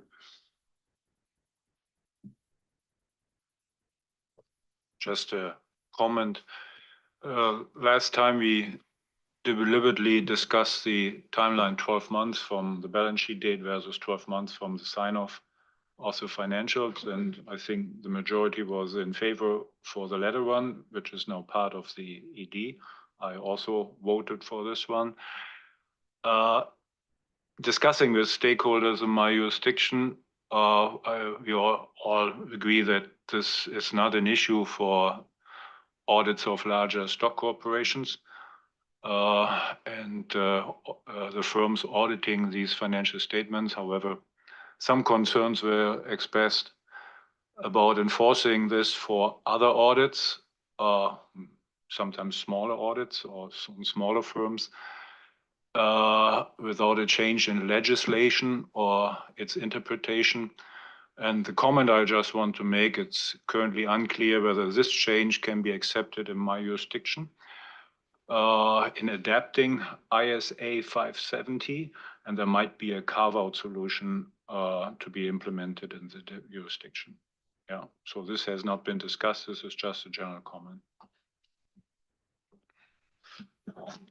So noted. I think this is a question that we have on any standard, but if you want to comply, we haven't heard that broadly throughout the globe, though, and I think we, at the board, as you know, voted to think that this was the right baseline. So thank you for just keeping us posted on that. Ado, I'm gonna come back to you. I don't think I see any other comments here. No. Is Kalina?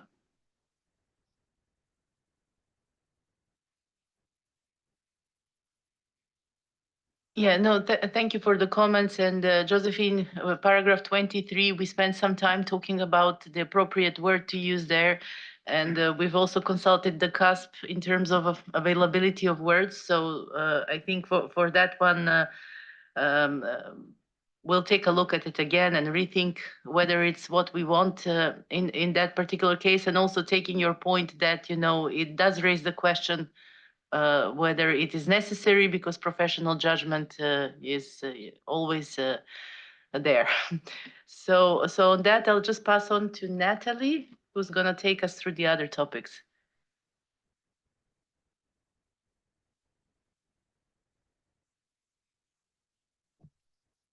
Next slide. Thank you. So next topic is communication with appropriate external parties. So following directional inputs given by the board in June and outreach with prudential regulator in July, the task force elevated the right to report to an appropriate authority to the requirement, and clarified the drafting not to imply that communication occurs at the point in time when the auditor's final conclusion is made. In coordinated with IAASB, there was support for the relevance of the examples and references to the NOCLA provision of the IAASB code. So on this basis, the task force is of the view that this should be retained. Next slide. Thank you. So asked to respond to question 8D on communication with appropriate external parties.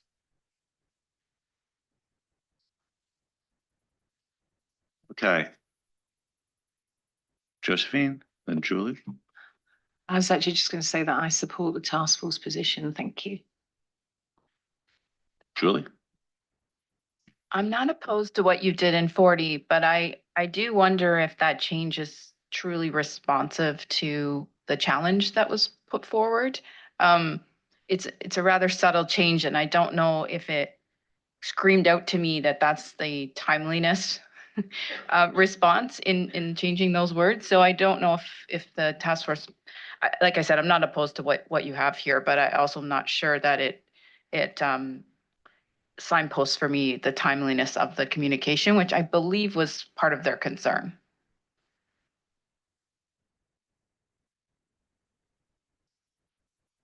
Okay. Anyone else? So general support with Julie's suggestion. Yes, and we'll have to think about it, Julie. It's a fair point, I think.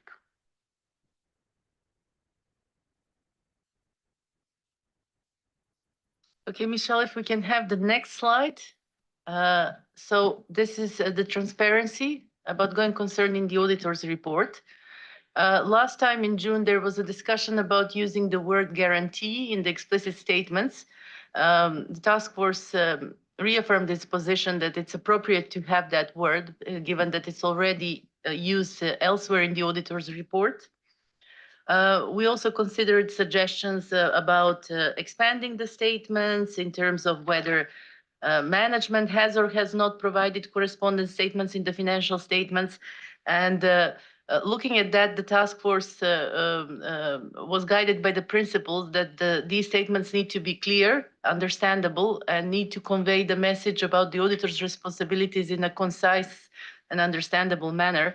So the task force felt that adding to the statements or adding scenarios that may occur is probably going to be very complicated approach and may risk confusion for users in terms of the different scenarios there.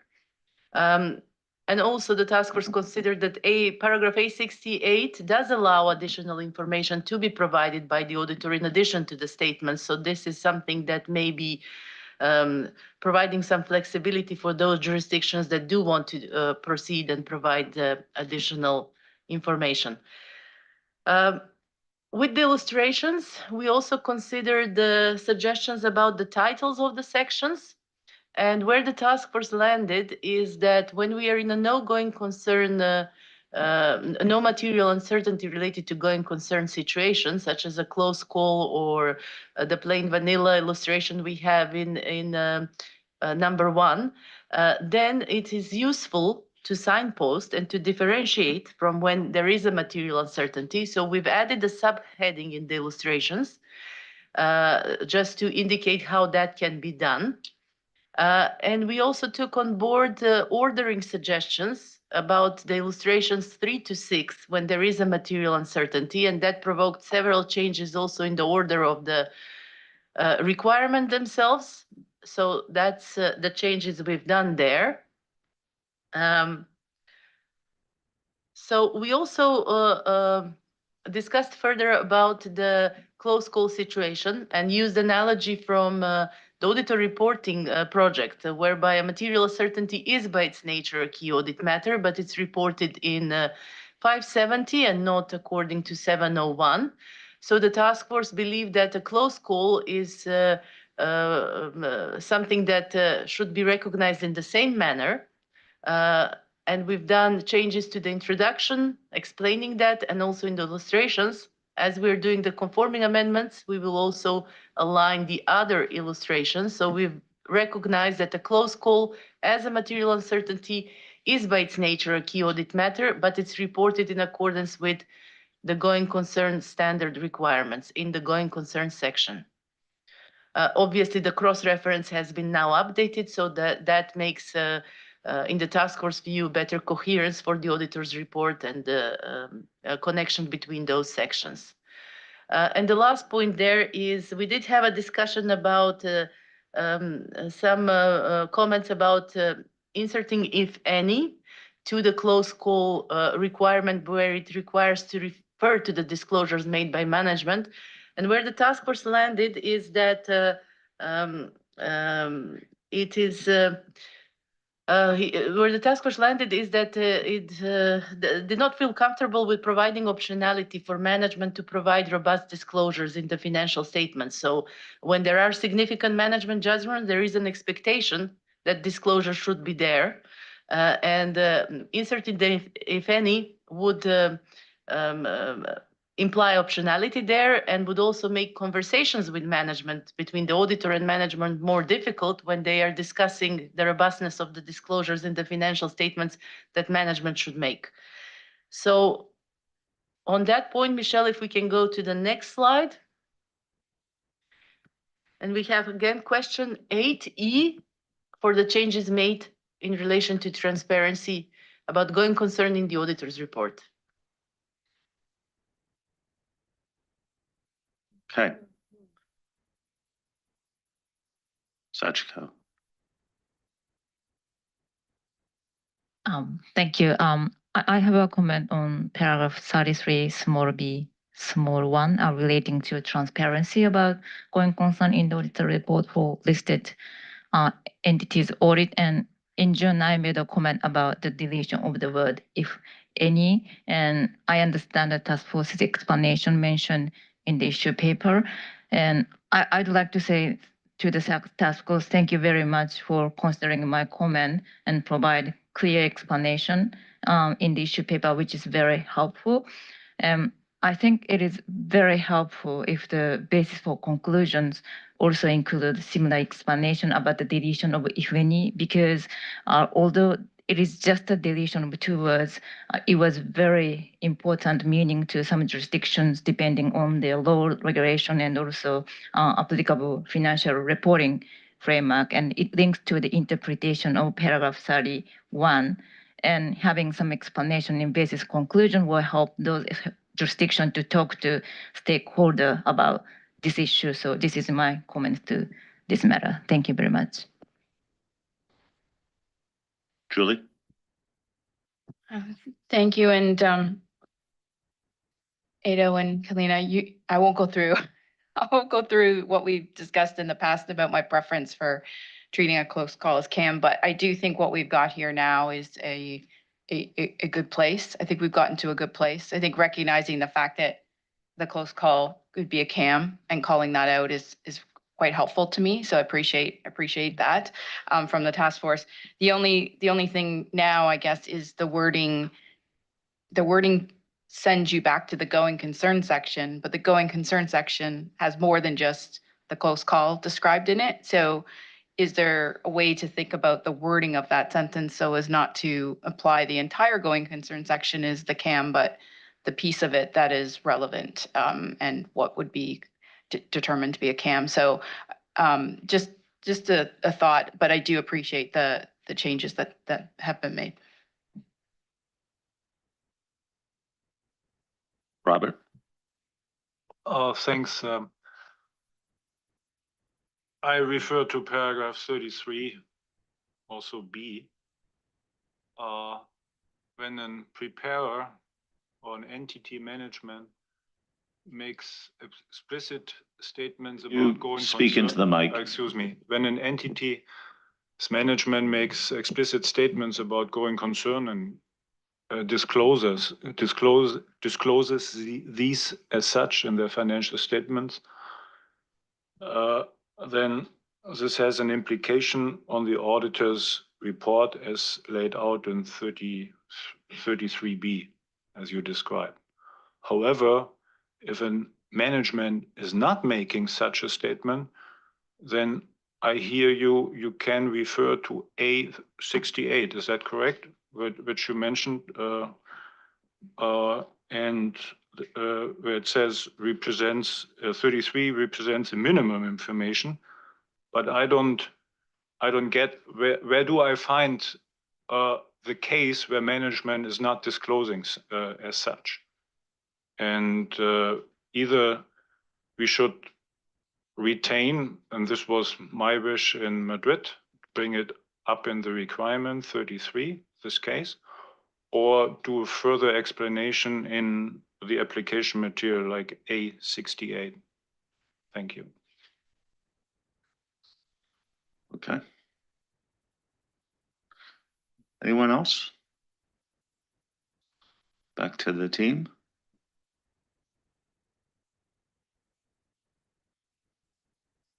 So yes, Sachiko, thank you so much for the comment about the basis for conclusion. I think it's important because it is a behavioral change that we are trying to embed in the standards, and the task force will discuss it. But it's one of those points that I would agree deserves to be further elaborated. And Julie, yes, thanks for your comment. We'll have a look at that. Robert, just a clarification. You're referring that paragraph A68 should specifically refer to a scenario when management has not provided disclosures?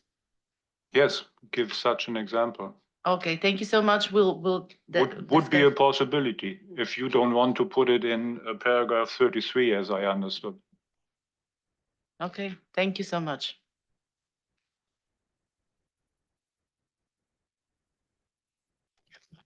Sure, next slide.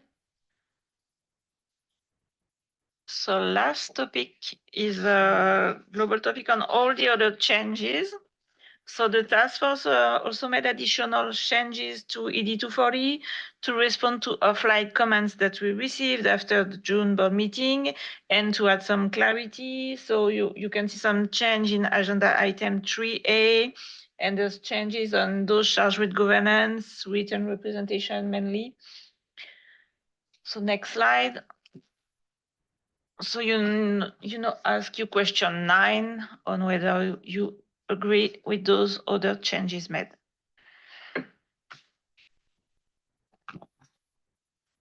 Julie? You already had this on. My question is, there was a change made to 37 big A, small d. And I wondered if that now that we have those words there in little d, if that should flow better in paragraph 38 as one of the sub-bullets in 38, because it's talking about events or conditions that may cast significant doubt on the entity's ability to continue as a going concern, which I think is triggered more by 38 than 37. So maybe just a look at that. Thank you. Josephine? But on that, Julie, I think that D has unfortunately restricted what we were trying to achieve, which was that you might have that close call aspect. And I think we should have written rep in that area too. So, and I have got some wording where you can talk about events and conditions and then maybe talk about the significant judgments made by management and determining whether material uncertainty exists, etc. But so in that situation, if you build it out again to what we were trying to capture, which is both, then it probably is better off where it is in D, potentially. Thank you. Josephine, Yes, of course. yeah, Josephine will share the language. Okay. I think that's the only comments on this question. Back to you now.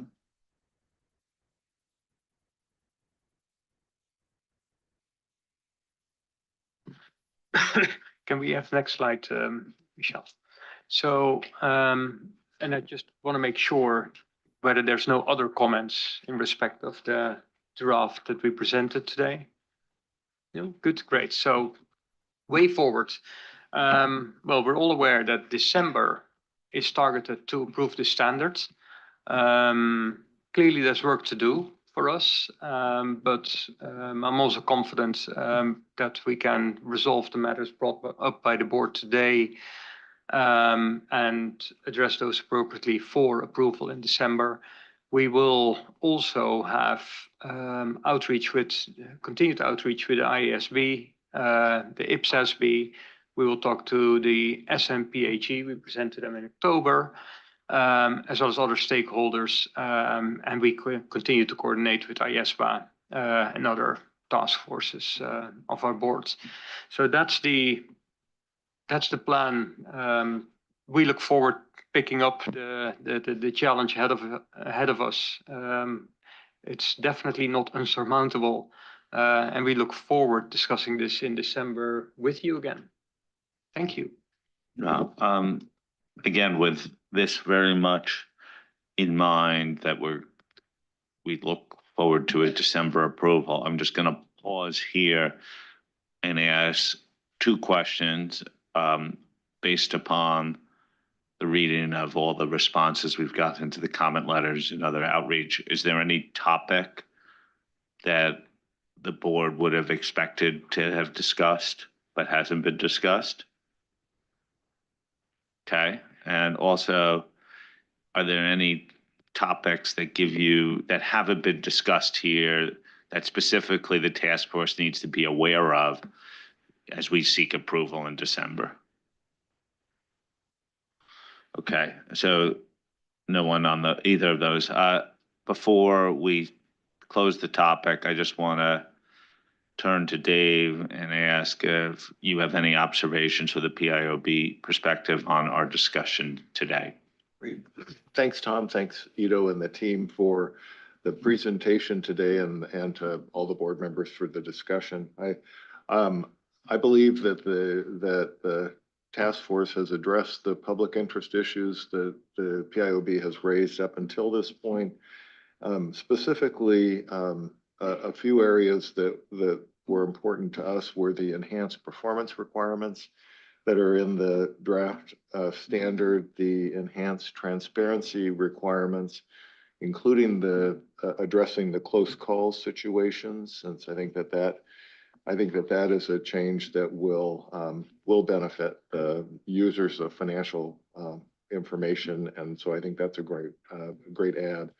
And also the assessment period that is in the draft standard. So I think it's all moving in the right direction. Okay, so very much thank you, Kalina, Natalie, Ido, and the whole task force for guiding us so ably through this discussion. I think we're all systems go for December approval, so thank you for that. What we'll do right now is take a 10-minute transition pause in our meeting. 11:35, we will reconvene, and we'll start the technology position statement discussion. We'll see how far we get to that. We do have to break at 12:15, and then we could continue after lunch on that and the gap analysis. So don't leave the building for 10 minutes, and we'll get back going again.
Okay, we need to start gathering and taking our seats.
Okay, I suggest that we start. Okay, we're gonna turn to the technology position. Angela and Fadi are gonna lead us through this. Kevin Reinhardt's joining us at the table as well. I just wanna provide the relevant context for this and set expectations about what this is and what this is not. Remember, the reason we agreed to set up a technology position is to guide the board for what future actions we will take. And this was particularly important for us and our stakeholders because up to this point, the board was quite reluctant to embed requirements in our standards as it relates to technology.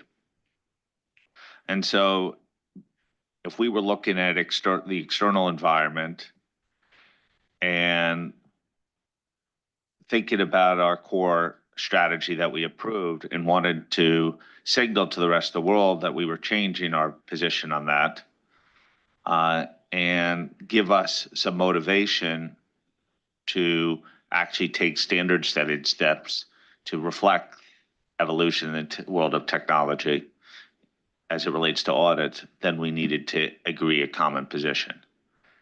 That is what this technology statement is meant to be. It's not meant to be a roadmap, which is what would come next in terms of the specific standard setting action, but it's meant to be a catalyst for any potential roadmap changes in our work plan, specific actions, changes in our project proposals. The other thing we should know that this has been going, as I say, it's like two trains moving at the same time, as the risk response and the audit evidence integrated project proposal. And I said this earlier in the week, which was yesterday, I guess, that while they're mostly integrated, they're not fully integrated yet, partly because the teams were working on it simultaneously over the summer months up north. And clearly, we will need to have consistency over time before we approve the project proposal. So I just wanted to set expectations. The gap analysis, which we will turn to later, will help inform action steps, particularly as it relates to a few of our proposed projects, and may suggest additional work. And so we will continue to provide clarity and transparency over time as we make decisions. So, Angela, I'm going to turn it over to you to lead the discussion. I do note We don't have a specific task force, as you know, on these projects, but a group of us did reflect on offline comments received. And while I don't want to make this a drafted discussion, note that that all of those comments will be reflected in some form or another in the final draft that will be put forward to the board. I don't know if approval is the word, but for agreement to become our position by the end of the week. Angela? So Tom, now that you've taken all my speaking notes, I'm not sure what I'm gonna say. I'm just We're kidding. done, lunch, okay. So yeah, I'm seeing some of you for the first time because I was upstairs kind of processing some offline comments that we got. So it's wonderful to see you. Get to see you once a quarter, and I always look forward to it.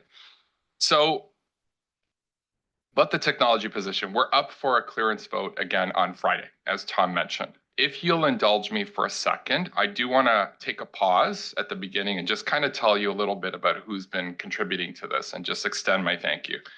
So the technology consultation group members have been a great source of information for this project. And that includes Danielle Davies, Joanna, Sue, Warren, and Wendy. So many, many thanks for your contributions and, and certainly the board, of course. A big thank you to those that were able to send in comments. We got comments from 8 board members and their TAs, really, really helpful, lots of comments. And we reflected many of those in the version that you're going to see on Thursday. A big thank you, of course, to Fadi, and that's on the technology team, and of course, our brand new staff fellow, Kevin. And you're going to get a chance to meet Kevin this afternoon. He's going to tell you a little bit about himself during the gap analysis. Also, thank you to Tom, James, and Brett. They were very involved. A big thank you to Megan. Megan in comms, she reminds me and reminds us that this product that we have is not just intended for internal consumption, nor is it intended for techies necessarily. It's intended for a much broader audience, and that means we need to make it in plain language. And sometimes these concepts are not going to be in the most technical language, but they're going to be accessible to a broader stakeholder group.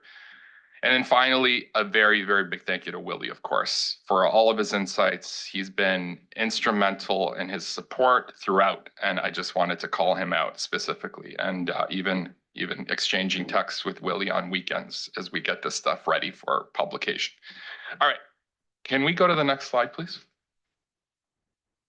Okay, we've got a short hour, so but I think we've run into a little bit more time. We'll see how it works. We'll play it by ear.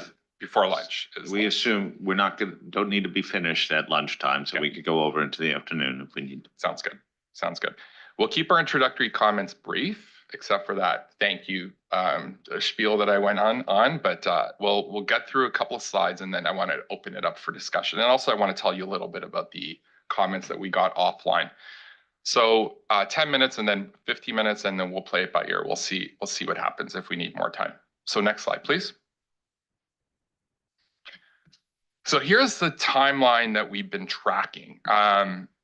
Board members will remember that we started with the technology position. We brought something in March. We talked a little bit about what is component 1, what is component 2. The board saw then a full draft of the technology position in June. And then, and most importantly, we're in September now, and we're going for a clearance, but I just wanted to reiterate exactly what Tom was saying, that this is the beginning of a journey rather than the end. This technology position is not the end of our technology work. Of course, I'm repeating stuff that's patently obvious to everybody, but it's important to mention this is the beginning of the journey. And one of the outputs of that is that preliminary gap analysis, which we'll talk about this afternoon. Next slide, please. So I'm going to turn it over to my esteemed colleague, Fadi, to walk us through comments that we got from the board in June, just to kind of summarize some of the direction that we got, and then some of the comments we got back from the digital advisory group that we met shortly after the board meeting. Fadi, please. Thank you, Angelo, and good day to everyone. So in June, the board, we presented the board with the first draft of the technology position, and we received feedback. We also had some one-on-one meetings with a selected group of board members. We received lots of valuable comments and directions. Mainly what we heard was a strong support to move away from being technology agnostic. Also, you recommended us to make sure that references to technology in our standards remain future-proof, and also called for us to continue coordinating with IAASB, which we are doing. And also there was a recommendation that to move away from the perception that the IASB is only interested or focused on risks in technology and not recognizing the opportunities that come with technology. Michelle, next slide, please. As Angelo mentioned, in July, toward the end of July, we had a meeting with our digital advisory group, which is members with expertise in technology and the audit profession and beyond. We had 3 members from the digital advisory group attending the meeting in July. We had Solon Angel, founder of MindBridge, Janos Berberis, co-founder of Supercharger Ventures, and Chris Thatcher, former chief accounting officer at HSBC and ex-global lead for the audit on innovation at Deloitte. We also invited 2 guests, Malik Datardina, an ex-senior manager at Deloitte and a GRC strategist at Overneer. And finally, we had Chris Danusyar, executive client partner at Globant, and a member of the PCAOB Technology Innovation Alliance Working Group, long title. And we also invited our colleague Jean from IAASB, attended the meeting. Of course, Tom, Willie, Angelo, Kevin, and myself and Megan were there in the meeting. It was an interesting meeting. Also, a lot of insights. Some of the insights we heard or the feedback aligned with the messaging that we received from the board. For example, move away from being technology neutral. Also, and most, sorry. This was, and some of the key message that we received from the DAG was that the technology position statement should be more direct and use more assertive language around technology. We also, like the DAG member highlighted, that the IAASB should expect some hurdles along the journey, including regulation and resistance to change. Also, they recommended us to look for lessons learned from other industries around us. That's it from me, Angelo. Thank you. Back to you. Okay, next slide, please. Okay, I'm not going to spend a huge amount of time on these. These are repetition at this point. You've seen it. It's in the agenda papers. Here's the commitment. And there are the guiding principles. And we'll get a chance to talk about the statement, which is the subject matter for component 1 during our roundtable. Next slide, please. Again, this is just a reminder that we're probably moving away from this word deliverables because it's creating me more grief than it's worth. These are activities that the board's going to do in order to activities to kind of bring the statement to life. And we'll probably get it. But in any event, the first activity is this preliminary gap analysis, and we'll get a chance to talk about that this afternoon.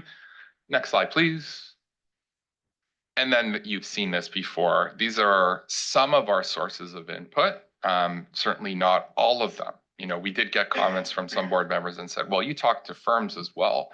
Absolutely, that's part of that general and specific outreach bucket, but certainly absolutely firms, other ones, other sources as well. But this is broadly how, in component 3, how the board collects input about how the world is changing.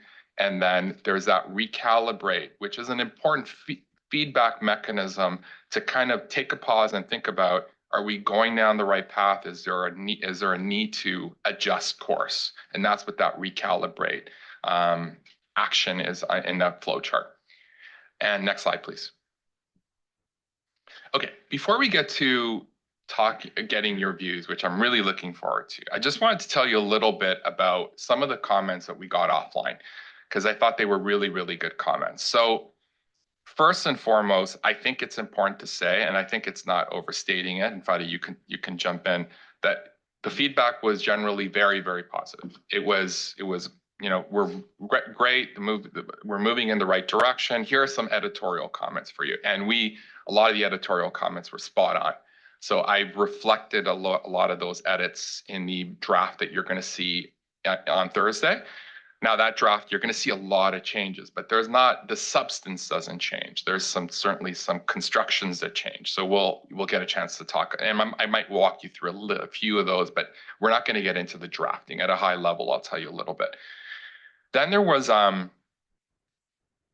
again, with Megan in comms. She's designed a document which you'll agree once you see it is very slick and very professional, and it's going to be easily accessible to a broad range of stakeholders when they get on our website. So we're going to have a dedicated page, and Megan has been working with Kevin on that. So that's really great. There were a couple of board members that proposed a different ordering, so I just wanted to make sure that I call that out. Now we had a huddle, as Todd mentioned. We looked at the ordering, and we kind of think it's landing in the right spot, but absolutely happy to hear what other board members have to think in terms of whether there's a fatal flaw in the ordering. And there is a logic to the ordering that we have. It starts with environmental consideration principles, and it goes on to principles that have a direct effect on standard setting. Then it moves on to risk mitigation, and then it moves on to broad reminders. Engage with the IAASB, engage with your stakeholders, those kinds of reminders. So there is an order that's in there. It's not, it just wanted to kind of highlight that for you. But nevertheless, let's have that conversation. Last but not least, last point on this before we move to the open roundtable. I did get comments, although not pervasively, that the technology position isn't providing enough direction on what's next. You know, Tom mentioned this in his opening remarks. It's not offering a clear roadmap on here's what we're going to do and how we're going to do it. That is by design. Now, at least our thinking, and you know, the board can weigh in on this. Our thinking is that this is putting a stake in the sand, both internally and externally, that the board is reorienting itself. This is the beginning of the journey rather than the end. The roadmap needs to be determined by the board based on feedback that we receive from stakeholders and a lot of internal discussion by the board, and in the direction that we want to move. So this is intended to be a message with some very clear principles in there to kind of put us in a direction. But I'll be very interested to hear what the board has to say on that. And with that, I think we open it up, Tom. Okay.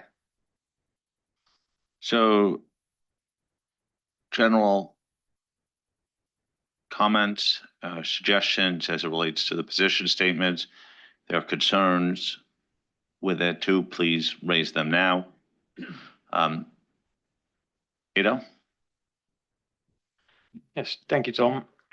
And thank you, Angelo, Fadi, and Kevin, of course, with the work done ahead of the meeting. We submitted some editorial edits and also and have given this some more thought. Also in light of the gap analysis that came subsequent to this. And at the moment, I'm very supportive of bringing technology better to light and to encourage. And so the overall position statement, that's fine. Where I struggle is the guiding principles. And probably because the guiding principles leave room for interpretation. And that's where my concerns then with the gap analysis come from. So it says the board will introduce as appropriate. Well, what is appropriate? Because the guiding principles don't tell me what is appropriate or not. And similarly, there's also in 5, it says to strike an appropriate balance. But when I look at the gap analysis, what you guys think is appropriate is clearly not what I think is appropriate. So I'm wondering if that is something that needs to be clarified in the guiding principles, because there's apparently a lot of room for interpretation on it. And the other thing, but that is also a comment that primarily came up after reading the gap analysis is, yes, there's an opportunity to include a lot in the standards, but I am really wary that we're introducing requirements for the sake of them rather than addressing a principle. And that's probably something that you may want to reflect on. Is it a principle that the standards is missing that we can build out on, or is the principle already there and we provide context to that principle? But that is what my key observation was in respect of the position statement. Thank you. Neil. Thanks, Tom. Probably similar to what Ada's got around focusing on the guiding principles. I think the one thing that I reflect on is every time we talk about the technology position, it's moved on when I go back to my stakeholders. So it's incredibly fast moving. And when I read what we had in June to what we've got now, I can see that things have moved on further. My sense is that the guiding principles, we've got 8 of these, and I think they'll get stale very quickly. And when I look at now updating this technology position statement, my reading is that the principles are too many, and we need to take them up a level, get it to a higher level so that we're not spending our time refining principles, we're actually spending our time dealing with technology for the auditors on the engagement or auditing technology at entities. So my sense would be to look at getting this up a level and reducing the number of principles that we're trying to include. Could you, just taking your point and not debating it, is like, could you give an example of what taking it up a level means and how we would operationalize that in a statement? So I think, like, if I looked at number 3, it says, introducing requirements and application materials. Kind of already concluded that's what we're going to be doing. It didn't feel like it was necessarily a principle that we're after. So I think if I go back to some of my notes, which I'm happy to share, and let me just find them. So I think it's kind of like, if we looked at 1 and 8 and we're keeping up with embracing technology, there's a tactic around that outreach and keeping up with it.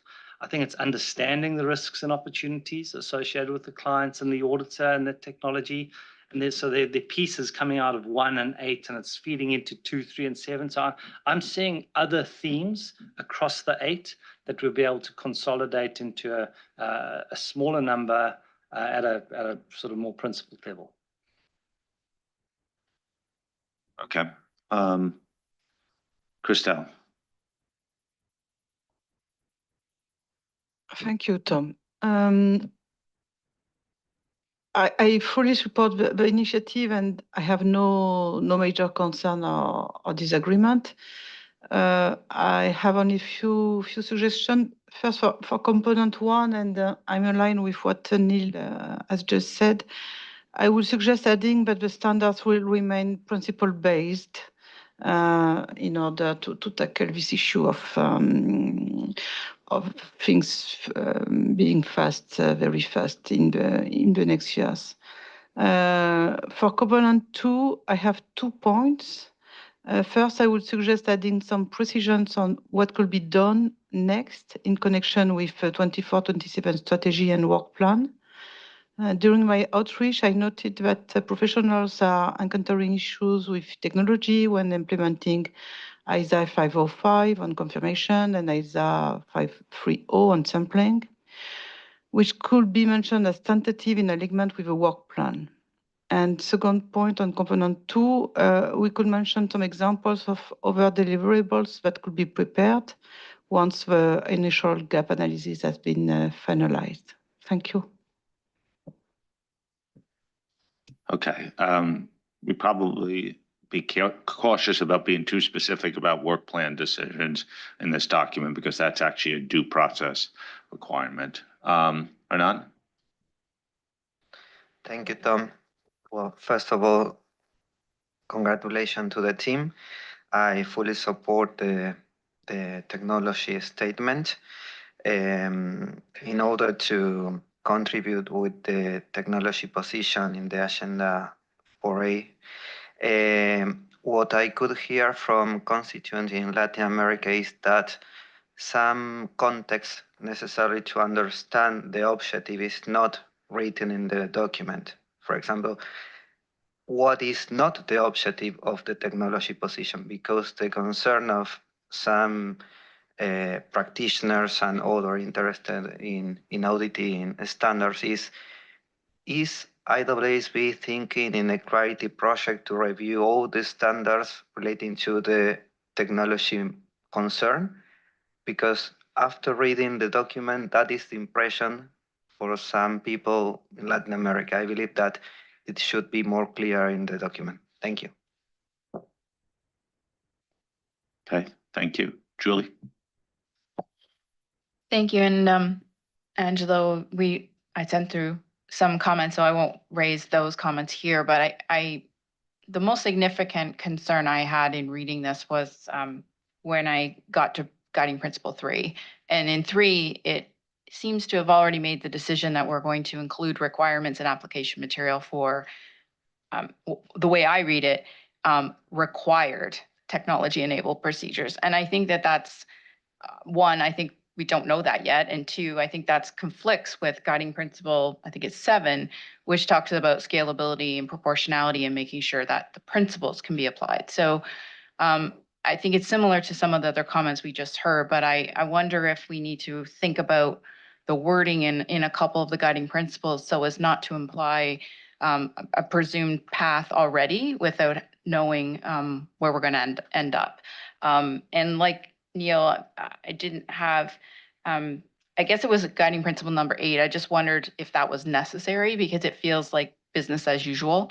Of course, we're going to engage with stakeholders, and maybe that even plays into guiding principle 1. So I wonder if there's an ability to collapse a couple of them into less principles. Thank you. Okay, I'm going to turn to Angela in a second, but one of the things, remember, that we're trying to signal, which is a fundamental difference, is that we will use requirements. And so there may be nuance in the drafting that we could get to, but I do think that's important. I'm going to turn to Angelo. I'm going to continue the roundtable, but ultimately, we're also going to try to make sure that people don't object to the core elements of this statement coming out and leave some of the drafting points to us to try to address. So like, I think addressing the principles and collapsing them, and some are principles and some are sort of considerations, and maybe that'd be one way to deal with it. Angela? Thank you, Tom. And I think we're going to come back after lunch and continue this conversation. So I see some other tents up, but I just wanted to pick up on some of these points really quickly. You know, I come back to something that Wendy said, and Wendy, I'm going to continue to name drop you, and I'm sorry, you can't take it back, is that you have 10 different people write this, they'll have 10 different answers. Now, 10 different products. I think I'm coming back, I agree with Tom that ultimately it's about, is it sufficient in terms of a signal, internal and external? So I'm going to come back to some of these. So I think, Ado, you mentioned there's room for interpretation. Absolutely. But I think actually that's where the critical conversations happen, in that interpretation. So there's certain, so as the board deliberates on this stuff, and you get products like a gap analysis, there's going to be some really rich conversation about, well, maybe not that, maybe this, maybe that's not something that, and I think that's inevitable. You're not going to be able to remove that interpretation, I think.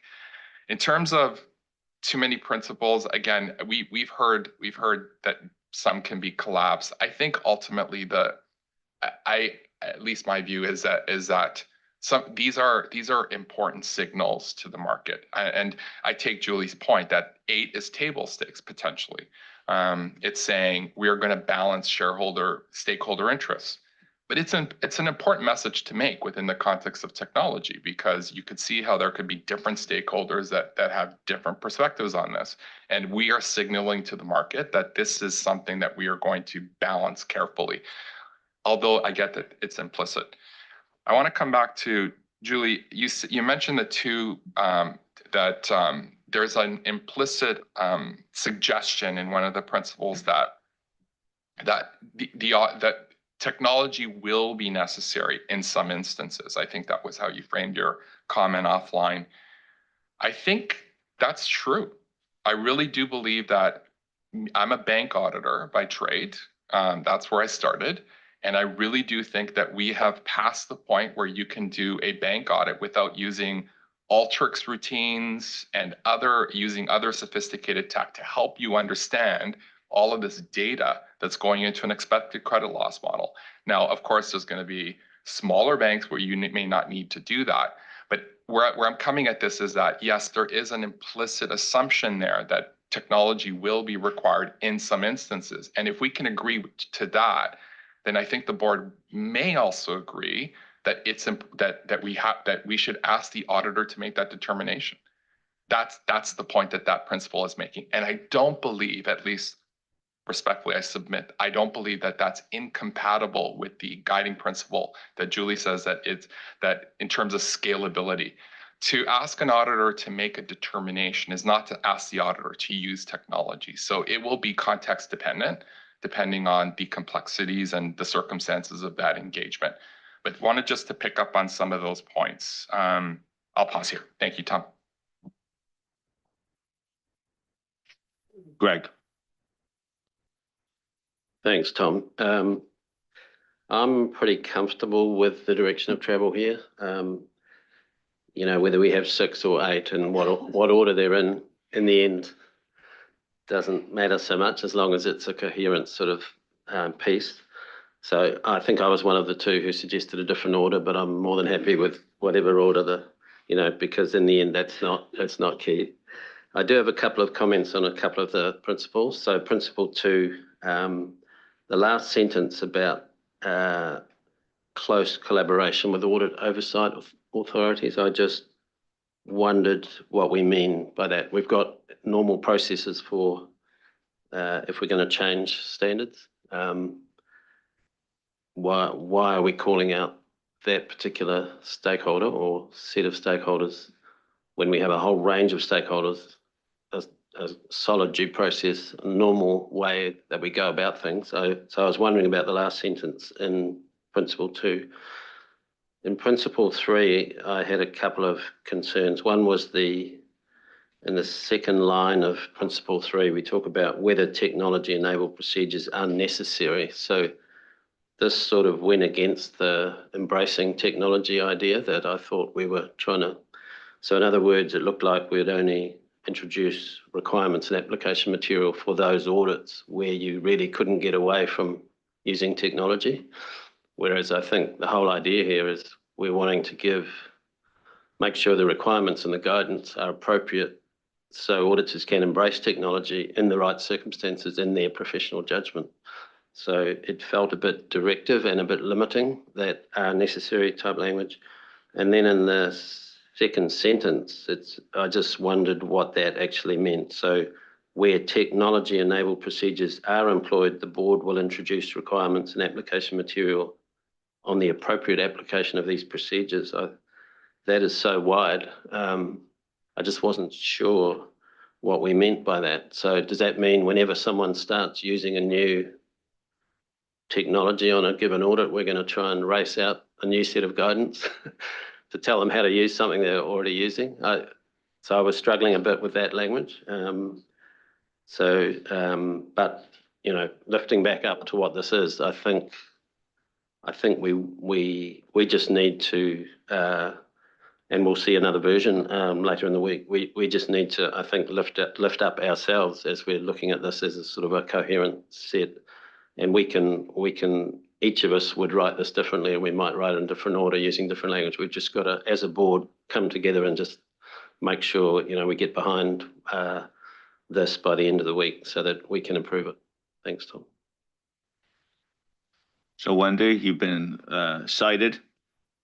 Now you're going to be called upon. And thank you, Tom. So I am honored to be on the technology consultation group, and I'm pretty sure I've been on it since day one. So it's been a long journey, and I'm happy to see where we're going.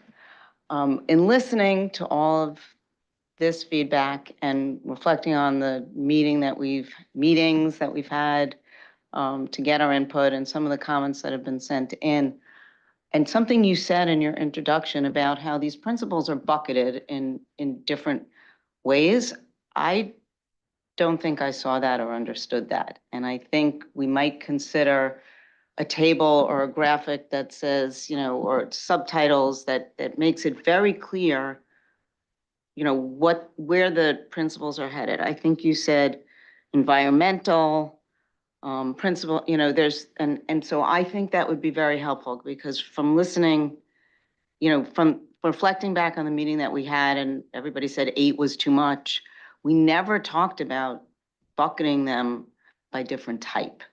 And I think that would help. And I think we probably sent in a chart when we were doing it to maybe help with that. But by the way, we didn't bucket it the same way that you said. So that to me is what I think is leading to some of the lack of understandability of what the guiding principles are supposed to intend. Thanks. Angela, did you want to come in? Look, I know we're due for lunch soon. I'm also honored to be working with you, Wendy. So just wanted to put that out there. Really, really great kind of contributions from Wendy and from the TCG in general. Just a couple of things. You're going to see a lot of changes in the document to respond to some of these comments, because we did get them offline, and you're going to see quite significant. So Christelle had brought up principles-based requirements. Absolutely, that's key. And some of the changes that we're making are reflecting that. So we're going to refer to that, principles-based, absolutely. Coming back to what Greg said, on principle 2, he's right. It's not just audit oversight authorities. If we are to introduce requirements, I think we have to go broader than audit oversight authorities. And we, as a small team, we agreed that standard setters, professional accountancy organizations, and firms, among others, should be roped in. So that will be a change that will be reflected. Greg also makes a really compelling point, and I've been stumbling on the same point in terms of 3. We are saying in the commitment that we are going to encourage the use of technology, but on 3, we're saying use it when it's necessary. Greg, I think the reason why we landed there, and I'm interested in your views and certainly the board, is we cannot mandate the use of technology under the encouraging paradigm. It has to be within certainly we can encourage within the application material and say, look, it can help you discern insights. It can help you in your risk assessment. You can do this and you can do that. But it cannot be a requirement that says, you know what, you may be able to do a better audit, better than the audit that you're already doing, which is already sufficient, by using technology. I don't think we can do that as a board.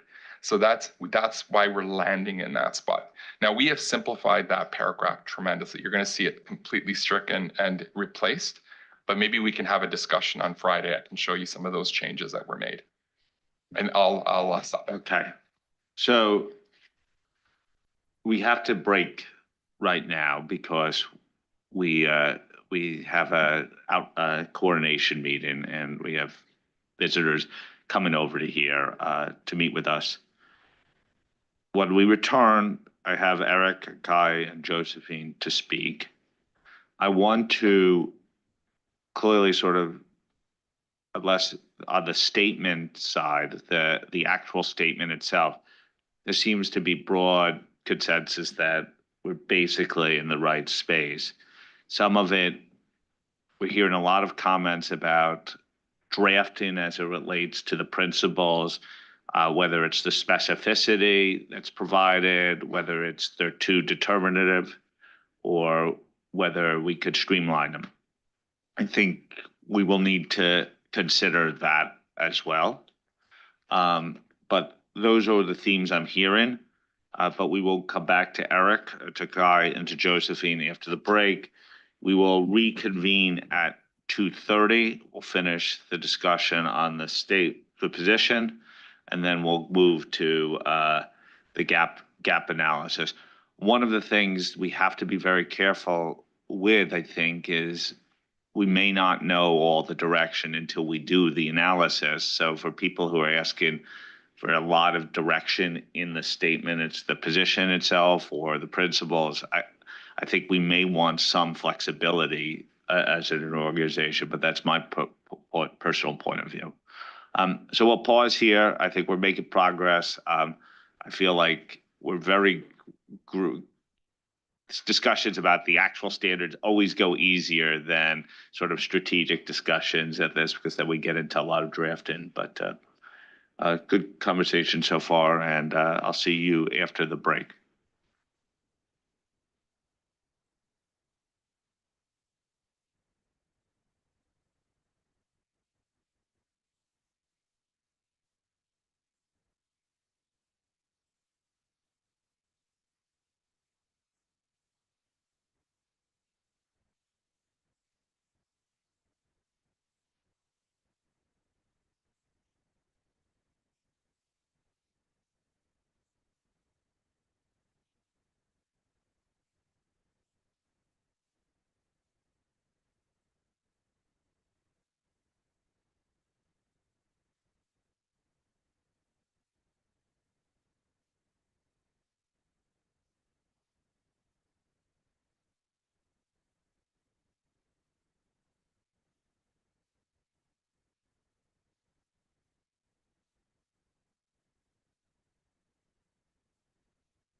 We're going to start in 2 minutes.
Okay.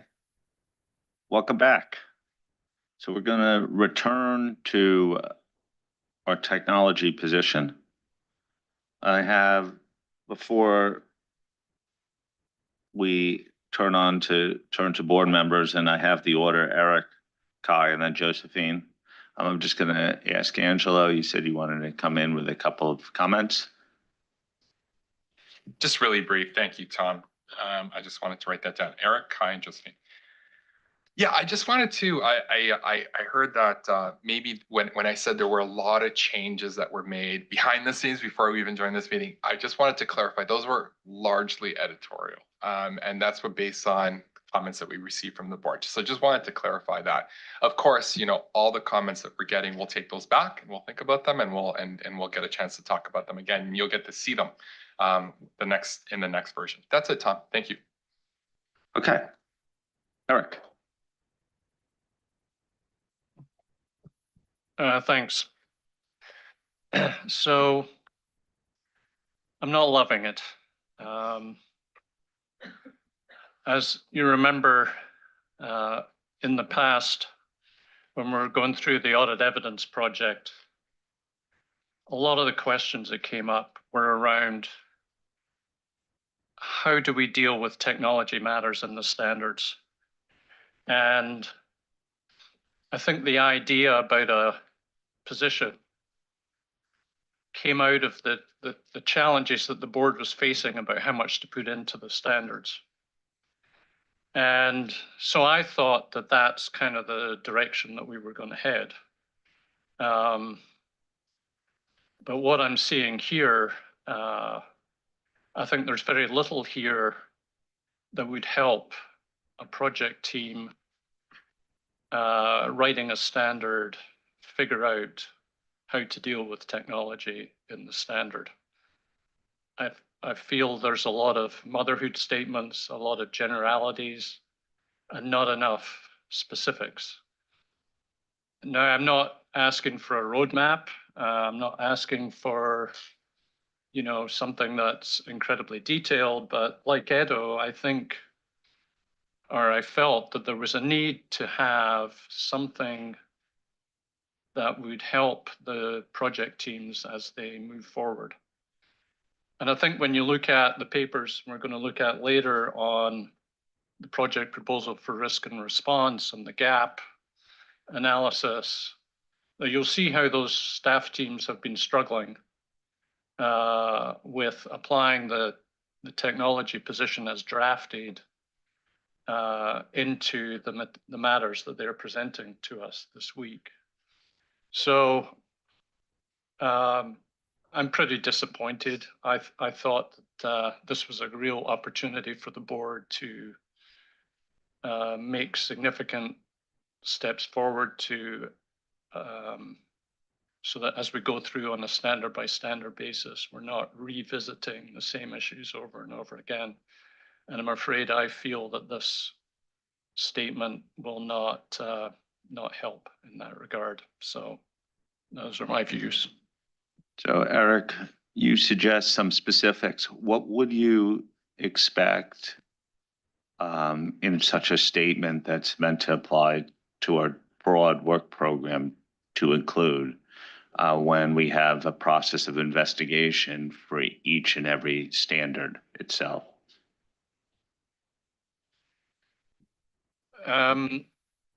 So you're asking me on the top of my head to give you that answer. I think that's Well, difficult for me. the reason I say it is that we're going to be asked to approve a technology statement or not.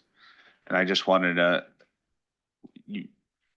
what I read from you is that this statement doesn't serve the purposes you were hoping for. So like, I don't know, there's a reason we are where we are after multiple months is because for most of us, and I haven't seen broad objections at the board yet, and we'll ask other board members, that this is serving the purpose that most people think, which was to realign the board to be more forward-looking on technology. So I'm trying to envision what the alternative is absent project by project gap analysis.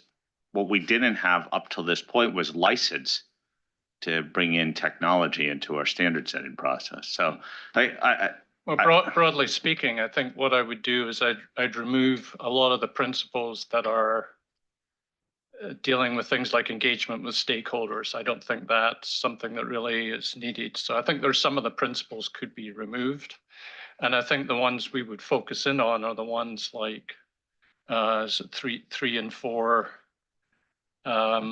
where we are looking at the nature of requirements and application material that we would build into the standards going forward. And that's where I think it's short on material at this point. And that was kind of where I was hoping we might dig a bit deeper in our position statement. Thank you. Ty? Thank you. And I think on the contrary to Eric, I like this document very much. And I think it signals our commitment that we want to do something in technology, and it serves the purpose that at least I thought that we were going to have. So that, and when we come back into the different projects, this will serve as a map or a guideline on what we can do when looking into the different project proposals, because we will come back to the details. So it's not, this document can't be encompassing everything. So I think this serves the purpose and shows that we want to do, that we have a commitment in looking into technology when we look at the different standards. Yes, we can argue about words in there, but as we said earlier, you ask 10 different people, you get 10 different words. So is it showing the right direction? Yeah, I think so. Okay, Josephine? Thank you, Kai. You put it beautifully, and I would say exactly the same. I actually wasn't looking for the deep dive into the execution here. Sorry, Eric. I was expecting that to come later. They're the principles, which are the guiding principles. Kai put it beautifully, and so from that respect, actually, when I put my card up, it was in response to your comment about lots of changes, which I was really worried about, because if there were going to be lots of changes, I would want to hear that in the board meeting itself so that we could talk about them, because I don't want to see too much change here. I think you've done an absolutely excellent job, but you've clarified that. So no, so I'm really happy with where we are and these principles. Thank you, Tom. Okay. I think, so Eric, and to a lesser extent, Ado raised a concern about the level of guidance this actually provides. Are other board members in general comfortable with the direction this is headed, and more than the direction is the substance. And that we've heard a number of suggestions about principles, groupings, wordings, et cetera, which I think that the team will take back. But I get the sense from the room, people are generally happy with the direction of the statement itself, the position itself. Is that a correct reading? I'm not trying to diminish. I'm just trying to come to a sense of the board, like we have to agree something by the end of this week and get on with our work. Eric, I think particularly as you pointed out a couple of principles in the document, maybe we could take a closer look to see what more specificity, if needed, is there. I'm conscious, though, that the general approach that would have been is to use something like these gap analyses in the project planning. And normally we would have had this done in advance of the project proposal for 330 and 500 revised. But that's sort of a moving train, but we could talk a little bit about the gap. Angelo, I gave him a little bit of a summary from my perspective. Any reactions? No, I think you've articulated my perspective as well. I think you've represented it exactly the way I would have represented it. I think what I would say, because it is a reasonable question that Eric and Ado have mentioned in terms of how does a project team take this statement and action it? And so, but that's not the idea here, because I think what we're proposing here is that there will be activities that will be performed in terms of analyses, and the tires will get kicked around on those products, and that will in turn inform the project teams.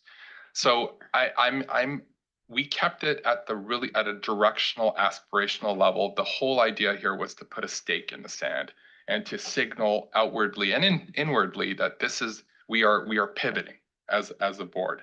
But it is a very reasonable question, and they are two different approaches, and certainly this is not that approach. Okay. Any comments on the position? Anything more? Bill? Just to add to what you and Angelo said, it's my understanding it's a living document, right? So we still can change along the journey if we so desire. So just to add. This is not an authoritative document. It will be something that we clear and will be a public document, but it's not a standard by any stretch. Doesn't go through a normal due process. And I view it more akin to something out of our strategy piece or operational plan for the board. Okay, any comments? Should we turn to the gap analysis?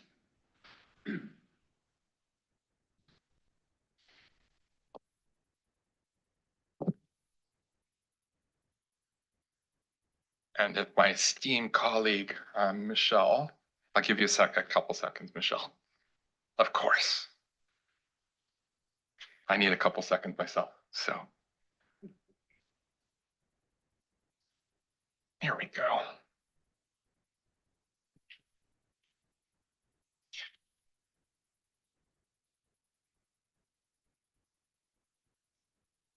Okay, so while Michelle's pulling that up, we're going to pivot now. We're going to go to the gap analysis, which we've called preliminary gap analysis for a very important reason, and we signaled that in the paper. It's entirely a product that staff have put together, and we want to come back to the board to start to kick the tires on it and to also to give us some direction. And that's exactly the process that I'm referring to. So this is, I want to come back to something Tom said originally. This is not to be confused with the position. The position is one product. This is another product. They're completely different. And we don't, and I'll just reiterate, we shouldn't be conflating the two. Because certainly the gap analysis is something that we will iterate and we will, based on direction from the board and from stakeholders. And with that, if we can turn to the next, thank you. So here's an agenda. I know we've run into some time, but generally 10 minutes, a little bit. We're going to give you a couple of introductory comments, and then we'll turn to a board discussion. But before I start, I did want to give Kevin Reinhardt the opportunity to present. He's our brand new staff fellow. I think Tom's mentioned that already. But Kevin, do you want to say a few words about you, where you come from? Sure. Thank you, Angela. I've had the chance to speak to a number of you yesterday and this morning, but for those I haven't, my name is Kevin Reinhardt. I joined the IAASB in July. I come seconded from PwC, and I'm excited to spend the next 18 months here working alongside Angelo, Fadi, and the broader team on the technology initiative. A very brief background on myself. I've spent about 10 years in audit focused on private companies. I've spent a short while in our national office in the quality management group, and I also serve in a transformation role, supporting engagement teams and adopting emerging technologies. And that's what segues well into what my role and focus will be here in advancing the technology position. Thank you, Angela. Thank you, Kevin, and welcome. Next slide, please. Okay, you've seen this now many, many times. I'm not going to spend any time on this, except to say that we are now in the operationalization aspect of the technology position. So this is about taking the statement and then doing a preliminary analysis of in-scope standards. In fact, the standards that the board directed us to start with, to start to look for enhancement opportunities. So that's what this is. And it's the goal of the gap analysis is to identify potentially standard setting opportunities, but also other related activities. You must have seen this a lot in our papers and thinking, why do they keep on saying other related activities? I want to give you a little bit of background on that.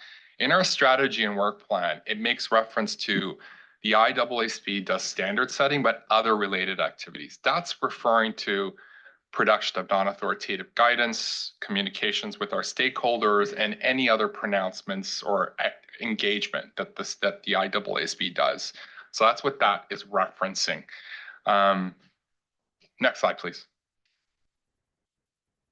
So again, timeline, we all know, we've talked about it. We are going to come back in December with a new gap analysis, not a new one, a revised one based on the direction we received today and based on the any direction that we get from stakeholders.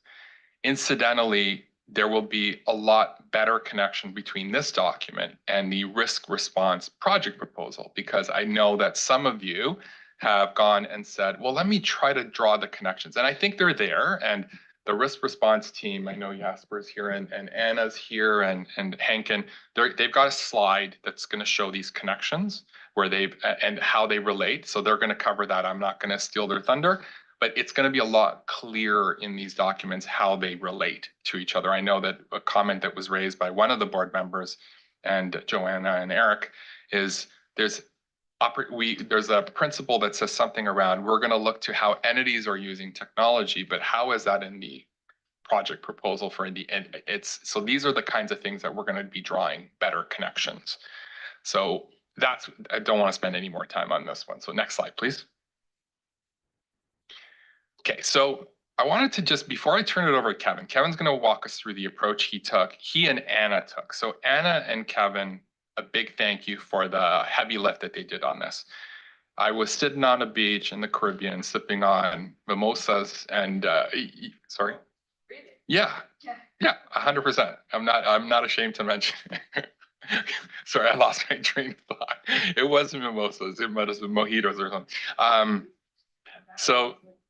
So there was a lot of work that was done by Anna and Kevin in close collaboration with Brett and with Willie that provided direction. And when I came back, there was a huge amount of work that had been done and we continued to refine it.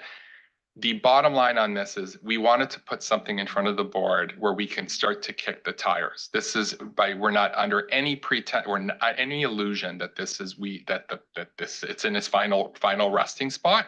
But certainly there's some things in there that are starting to resonate with a lot of you from what I've heard, and that can inform the project proposal for the integrated project and other things like that. So we are looking for direction from the board. That's the idea today. And sorry, with that long introduction, I'm going to pass it to Kevin. So before getting to the board discussion, just two brief slides and a few comments.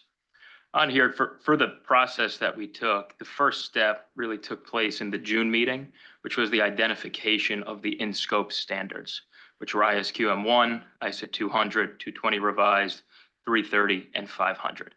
The staff, we then took those and performed a detailed review of those standards, benchmarked against the guiding principles of the current draft of the technology position statement.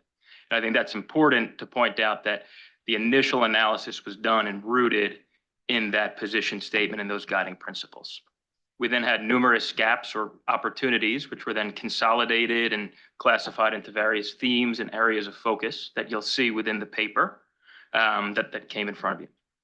In advance of posting the document, we did have one meeting with our technology consultation group, but the discussion there was strictly centered around the one question of, does this serve as an appropriate starting point, an appropriate basis to begin the discussions of component 2? And after that meeting, we felt, yes, this could be a good place to begin deliberations with the board. Next slide, please. Now, this slide highlights the themes that you would have seen in the paper, which have been divided into those using technology and engagements and those using it in systems of quality management, but three broader points about the analysis here. The first point is we do not believe the standards that were reviewed are fundamentally flawed.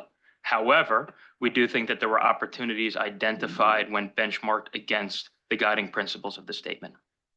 Number two was we do not believe these opportunities and other standards outside of 330 and 500 would hinder the risk response and audit evidence project team from proceeding with their project proposal in December.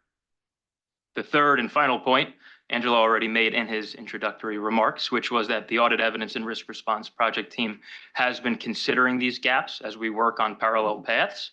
And you'll hear more about that tomorrow, but we do appreciate and know there is more to be done in aligning those as we look for a December approval. Angelo, I'll turn it back. Yeah, no, if we can just go to the next slide. Thank you, Michelle. Not much more to add. I think we got some comments from some board members that said, okay, we saw the 5 standards that you looked at. Why didn't you look at 315? Why didn't you look at 520? 520 particularly, since it is part of the integrated project. I guess the short answer to that is we weren't directed by the board to do that. That's the short answer. The longer answer is we're going to start somewhere. This is where we started.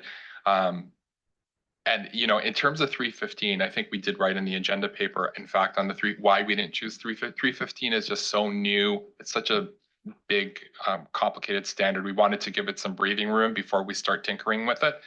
And that's the reason why we didn't select 315. But I want to pause here. I think this is I think we've offered enough to kind of start the conversation.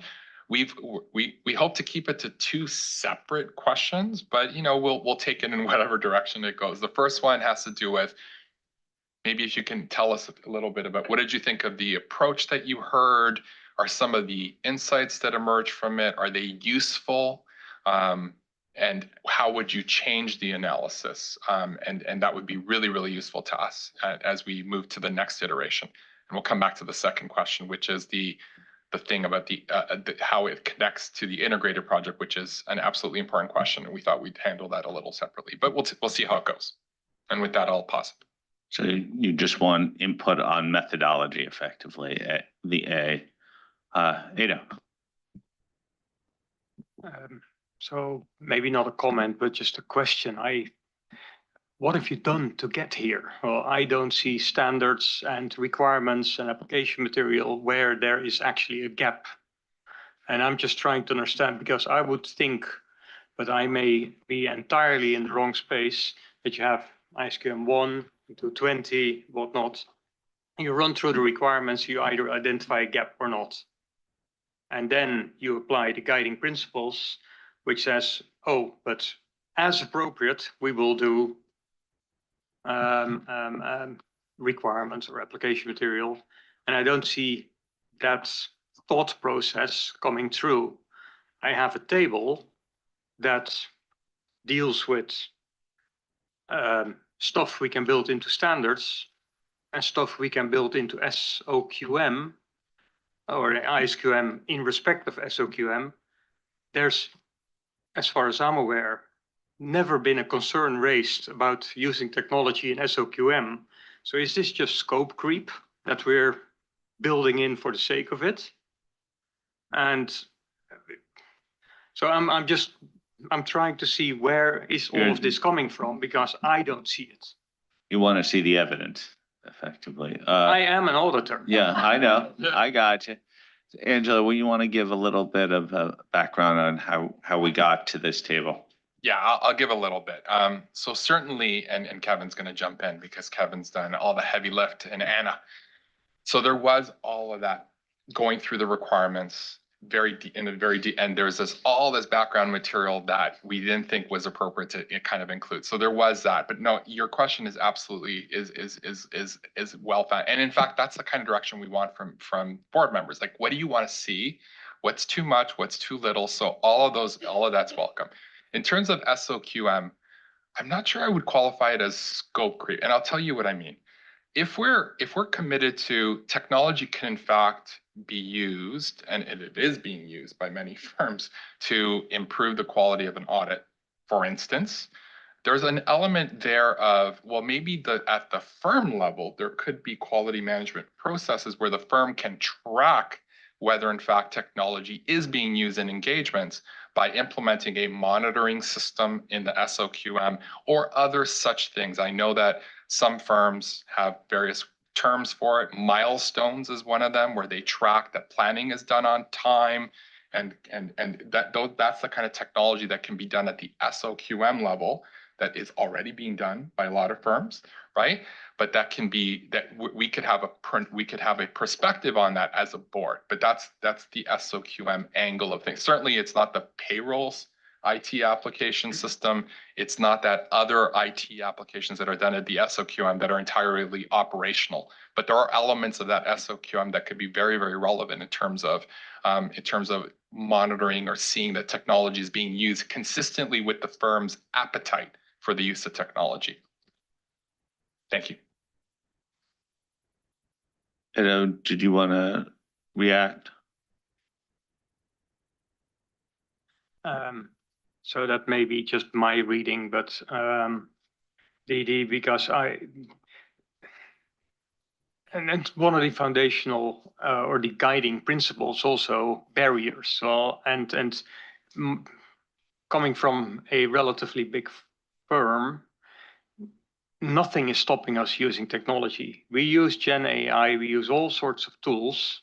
And so my primary position is still, okay, what barriers? And I want to understand where those have been identified in the standards such that we are now introducing new requirements and application material. And also in respect of SOQM, yes, our firm uses technology as well to monitor engagement progress. The way I read that table B was much more of potentially requiring firms to use technology in managing their system of quality management. So that was that. So I must have misinterpreted it. But that's so. I'm just missing the basic pieces how this is coming together, and if I look at this from a distance, I think, okay, this is great. This has just been an exercise of finding as many places where we can slot technology in, and I think that is missing the principles that are already there. And I do think that 220 and ISQM have the basic principles there. So there's no need to put additional requirements in if the principle is already addressed by those standards. And I'm just concerned that this is going to blow up our standards because of a focus on technology where the standards already allow for technology. And I agree we need to encourage, and if we can encourage, but I don't think encouragement comes with bringing more rules in, because that typically has the opposite effect. If you put more requirements in, people are going to push back. No, I thank you for all of that. The idea here is absolutely we're not telling the firm how to manage their businesses, right? But if the firm is if the board is pivoting to more of an encouraging facilitation with an acknowledgement that technology can have a boon in terms of pushing the frontier of quality, then certainly there could be quality management aspects to that. I come back to something I mentioned at the last board meeting. ISQM1 is not fundamentally broken, for sure. I agree with that. But there's one little paragraph in there, and I know this is going to rub Julie the wrong way, so Julie, forgive me. There's one little paragraph in there that mentions some considerations for firms. Know the data that's coming into your tool, that it works appropriately. But how is that within the context of this emergent Gen AI that your firm is using? How are those principles capturing things like explainability of the tool? I don't think that it's capturing that. And the firms may have their ways of obtaining comfort that the tool is operating as intended. But certainly regulators are going to be asking you, how did you do that? And what kind of objectives do you have in your quality management system around these things? And I know you're probably getting those questions. So that's the kind of stuff we're talking. It's certainly not a wholesale change.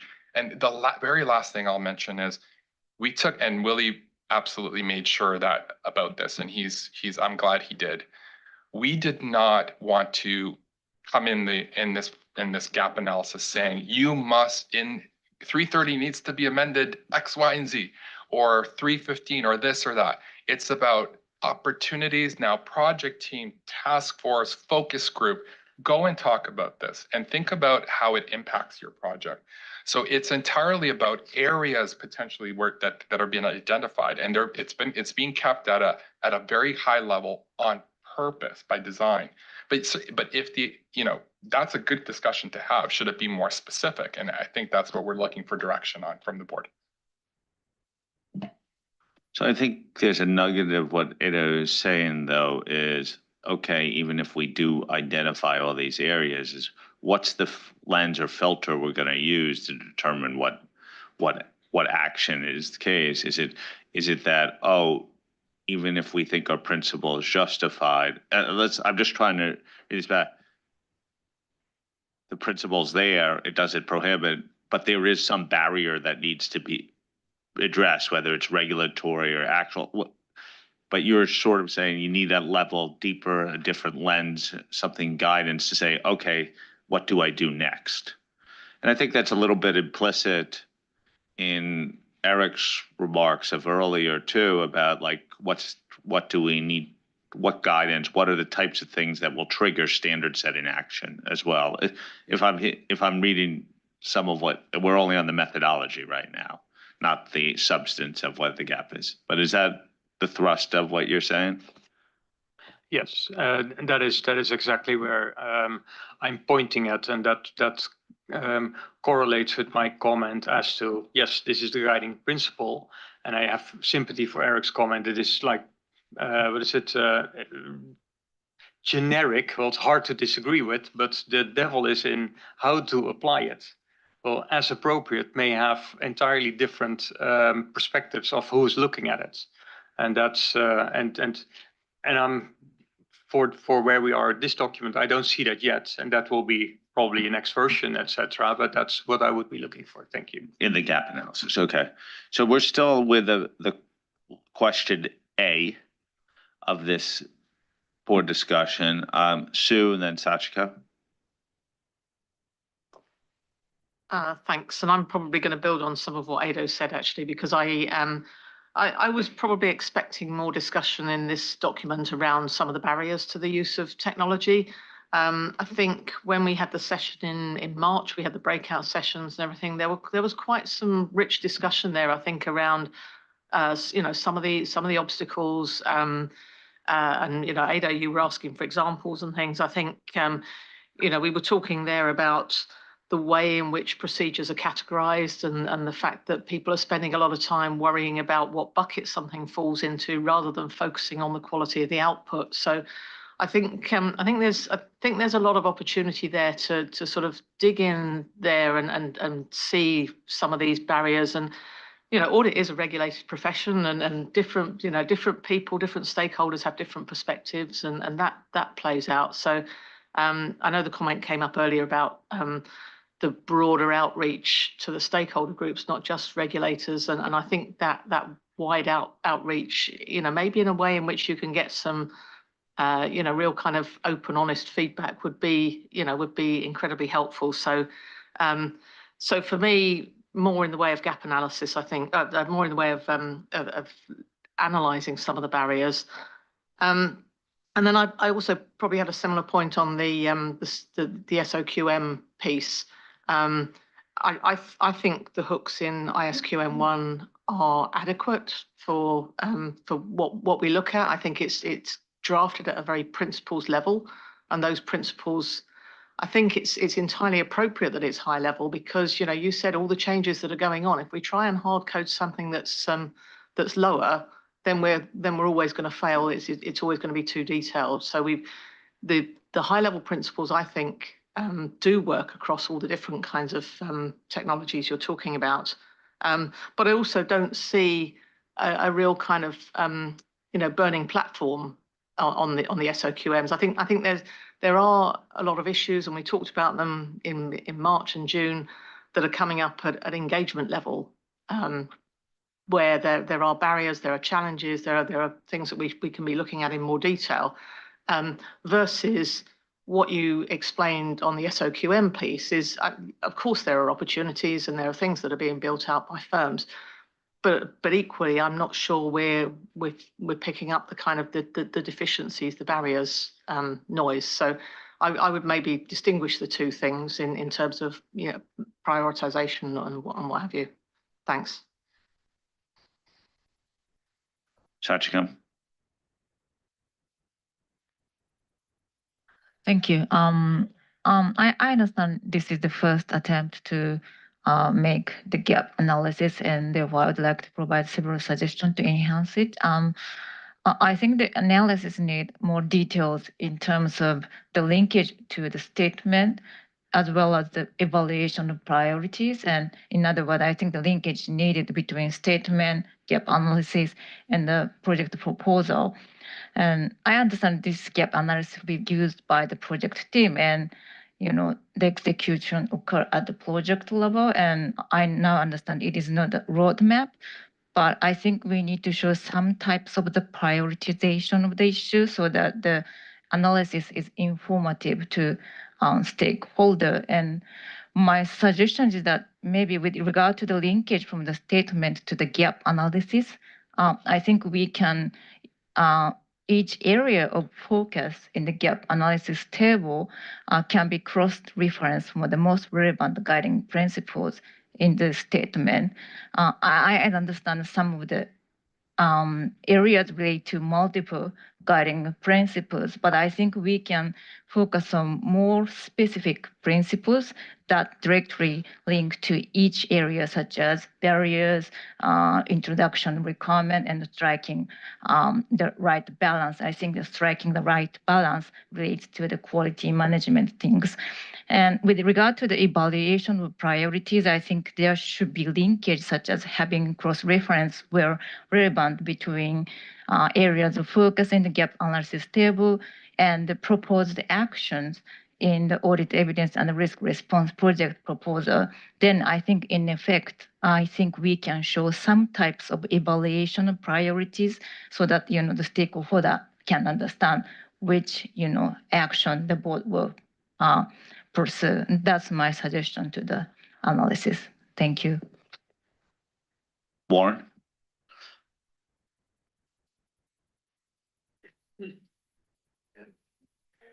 So as a member of this working group for transparency, I suppose I see Ada's point about, from a methodological point of view, and now when I say methodological, I don't mean from an audit methodology point of view, in terms of actual research process, how we sort of do the gap analysis to identify whether these gaps exist and how big the gaps actually are.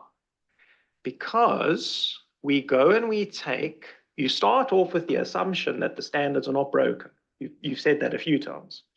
So you start off with that sort of position, and then you say, well, is it not then a self-fulfilling prophecy when you start doing the research? Because I know this is not a criticism of any one particular person, but when you do any project that's sort of qualitative and subjective, you're going to see what you want to see. So if their starting point is it was not fundamentally broken, then it should come as no surprise that you find no fundamental problems when you do your gap analysis. So it begs the question, and I suppose it ties to the earlier question you had about, what do you think of the principles? I didn't say anything because I was sort of lukewarm about them. How adventurous is the project supposed to be? Because if you think about it, you say, well, I want to embrace technology-driven innovations. You keep flirting with all sorts of very interesting technologies, and they sound really interesting, really exciting. You say, okay, well, is it conceivable that somewhere there's some type of technology-driven innovation that could lead to a fundamental shift at a conceptual level in the way in which we do audits? It's possible. Are we prepared to entertain that possibility when we do the gap analysis? Or are we sort of restricting it and saying, well, no, it's really just a case of technical smithing? Because the gap analysis to me, and it sort of ties on some of the earlier points we've heard as well, seems like it's really just a case of doing a technical reconciliation of different points to address potential tensions or, insert a bit of technology here and there. And that might be, suitable for some people. But to Ado's point, you run the risk of creating a whole set of rules that actually stifle innovation, contrary to the fact that it's one of your principles. It might prevent us from seeing fantastic opportunities to think really creatively about how these auditing standards ought to be written. It could have implications for other projects like the risk and response, where I happen also to be based. But perhaps most important is the risk of disappointment. Because when you talk to ordinary auditors, ordinary practitioners, ordinary stakeholders, not technical people, you talk about technology, I think they're envisaging some really creative out-of-the-box thinking and not sort of technical smithing of the individual paragraphs in however many standards you decide to open up. So I'm not sure where do we sit on the adventure scale. And then once we know where we sit on the adventure scale, I think only then can you answer the question of whether the gap analysis is appropriate and can inform the work plan. Neil.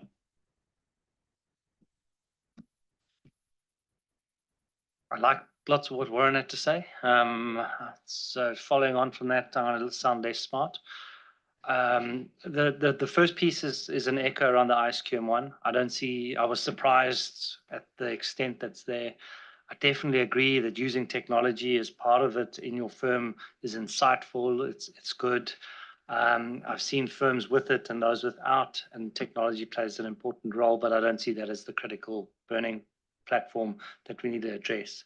This really is about the technology being deployed on the engagements, whether the teams themselves have got access to the tools, whether they know how to use the tools, whether those tools themselves are coming up with the right and consistent answers, and the processes that have been followed to be able to confirm that that tool can and will result in those outcomes. That's where there's inconsistency as to how that evaluation happens. My firm and Ado's firm and Sue's firm, we might do this differently, and the regulator might have their own approach. And so that's an area around how do you evaluate tools before deployment that I think would benefit from getting some consistent application. We've jumped directly into the standards, but I'm hearing board members say, well, actually, I don't think there is a barrier in the standard. We're using it. We're being creative. We're being innovative. And so we have other ways of also doing this. And so I think the gap analysis could also incorporate case studies, educational material, benchmarks. There's more, I think, from the principle around engaging with stakeholders that we could have drawn into this before we go and tinker line by line on each of the standards. So I think personally, before I dived into every standard, I would go and see how some of the things have solved these challenges and use that to really understand around what the barriers are, what the standards are.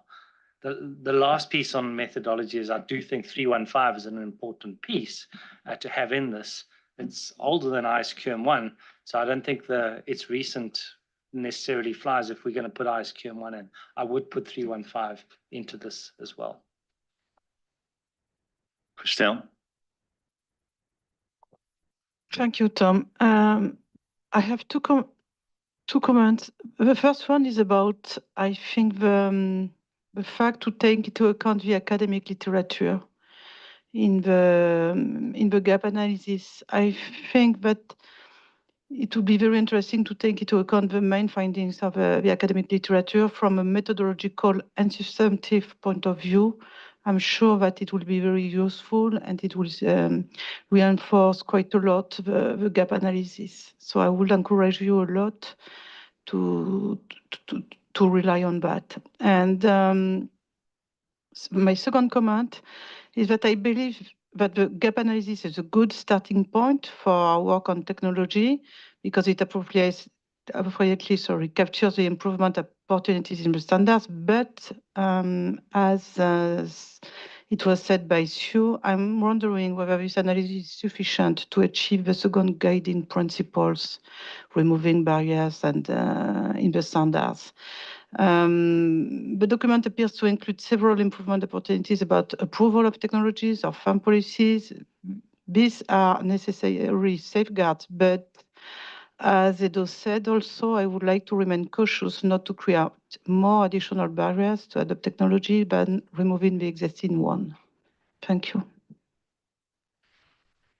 Eric?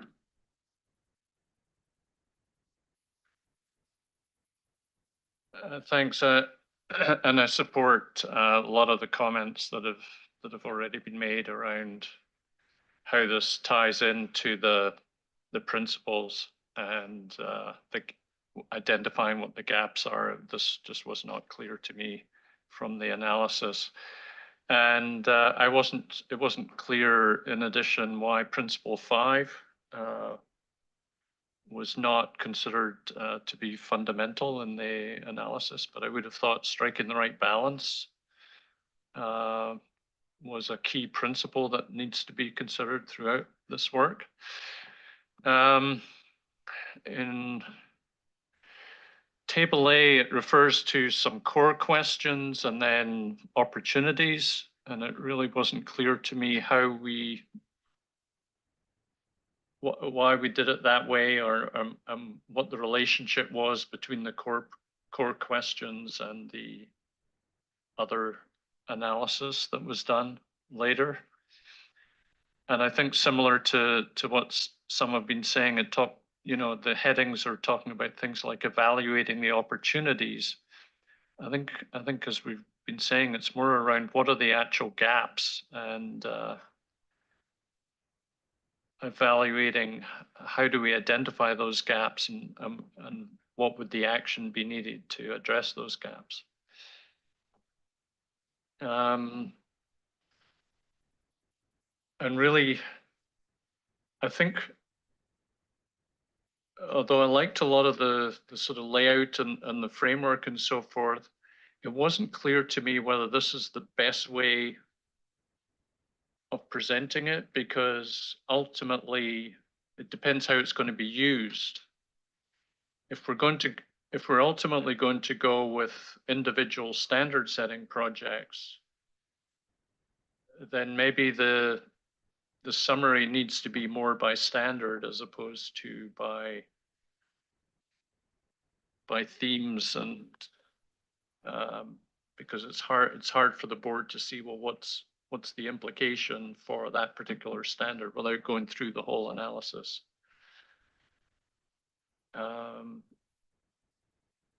So I think I'm supportive of the effort we had to start somewhere. I think it was difficult as I said before, taking the principles in the statement and applying it here. And I think this is a good start, but it's raised a lot of questions in my mind. Thanks. Josephine? Sorry, thanks for that. Moved on a little bit. First of all, I wondered if Jasper might consider weaving into his project proposal the risk of material disappointment. Quite like that phrase, Warren. I think we should see what kind of spectrum would that be. I guess from my perspective, Angela, I'm thinking about some clarification here. When I read this, I looked at it completely differently. I was looking at it from the perspective of you're performing a gap analysis in relation to these particular standards now, where you think improvements could be, but we're not specifying now where that has to go. So, and I totally agree with principles-based standards. You know that I mention that often, and but I do think that guidance is really important, and it's a really important tool. So at no point are we saying we're going to pursue X and it's going to find itself in the standard, or we're going to open up these standards individually and have many projects. So I think that's an important clarification, because that's definitely the lens that I looked at this from, looked at this paper from, and not the way that I'm hearing other board members referring to it. Thank you. So this sort of sense, I think the way, so Ada's started this conversation about asking about the methodology and understanding how we got to where we were, because that was important. Warren, being a researcher at heart, gave us some impetus to think courageously and holistically about our research methodology too, which is effectively what Ada was saying. I think what other people are expressing is potentially the risk of doing all of this and what that implies. But what I think, Josephine, where you are, and I'm just trying to get the themes that are coming out here, is that my understanding was that this was just a list right now, without any suggestion that this is the list. Now, what may make it harder is, what do we do with this list if we don't have proper criteria to assess, or whether we've had a robust methodology behind it? So I'm not reaching any conclusion, but that's what I'm hearing at the table so far. These are the sort of the ideas, the issues. We're not approving the gap analysis now. But I'll turn to Bill. Yeah, look, I'm just going on what other people have said, is that I think Warren sparked it in my mind, when we got to work out. I think we've got to work out what our appetite is, whether it's at the side of, say, take a standard and write down the paragraph numbers that have a gap, or is it more at the complete rewrite level and rethinking entire principles attached to it, and somewhere in the middle. That's how I see it, and I think that's where some of our confusion might lie. And maybe where Edo started, I think, needing to see some paragraph reference numbers to get a bit of an understanding of where it lies in the simplest sense. Julie, and then Sure. Thanks, Tom. And I think I read it similarly to how Josephine approached it, but for me, there was something missing in table, and I'm not sure you need as many themes and it broken out as disaggregated as it is, to be honest. But in table A, what was really missing for me was almost another column to the right, which is, what's next? Like, what's the next step to this? So, because I'm thinking, if I was taking on one of these projects going forward, I'm not sure I have that answer. And it doesn't have to be specific to this paragraph needs a revision of this word, or we need to write non-authoritative guidance for this. But I'm really missing the connection to how does that then work into our standards, our toolkit of things that we might think about doing. And there were some of these I had more questions about than answers, so I'm happy to provide those to you offline. But that was the piece that was missing for me.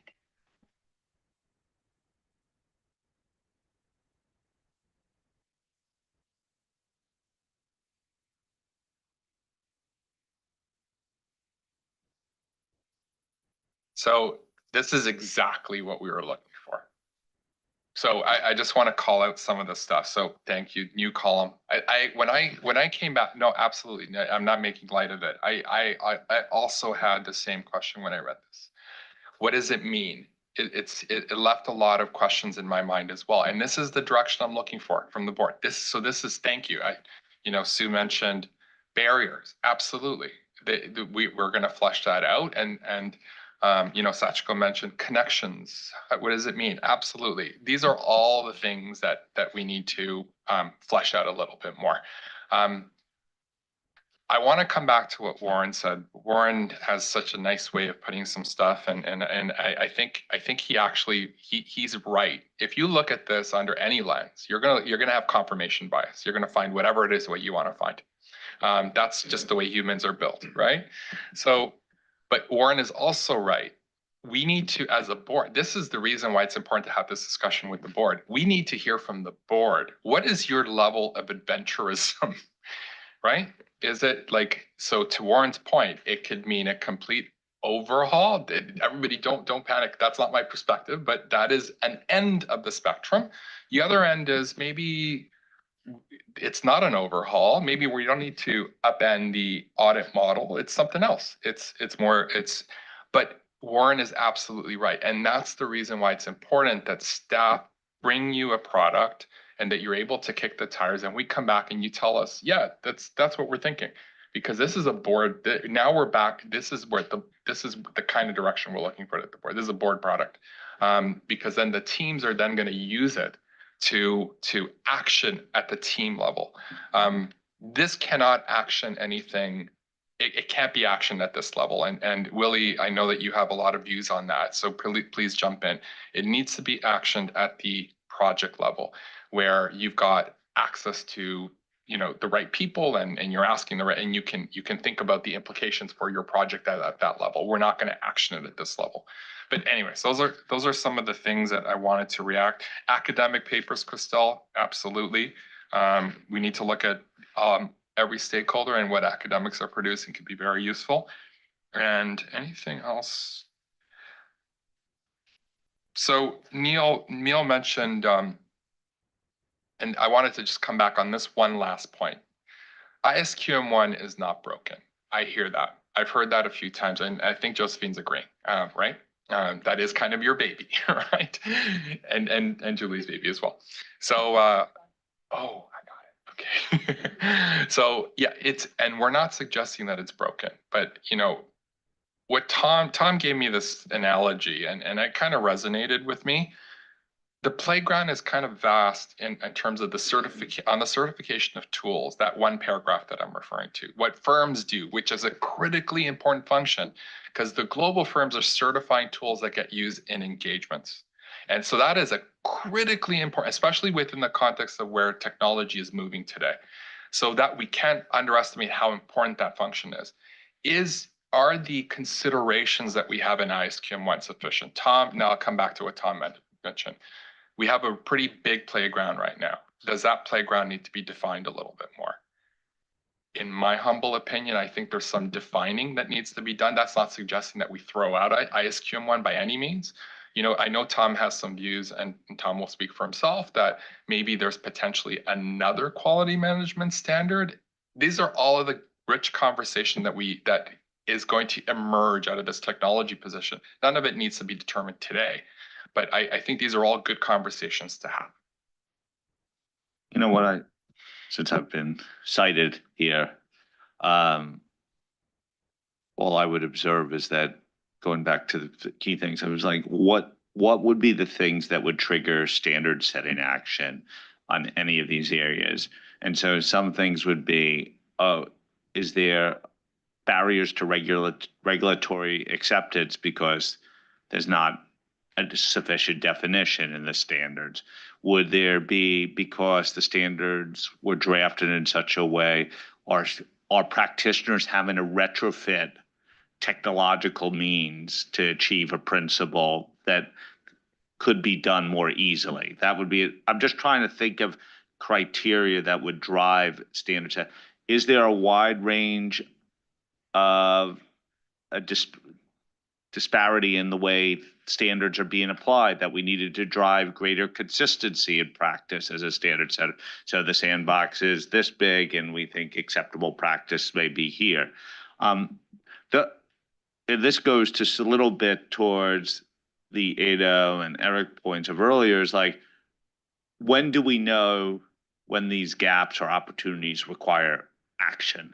And I think that's one of the things I'm trying to generate. It's like, what are the 5 or 6 things?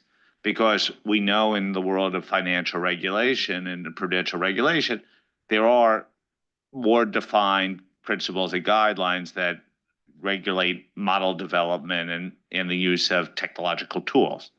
That could be entirely consistent. This was sort of your point there, if that could drive consistency of practice across the profession.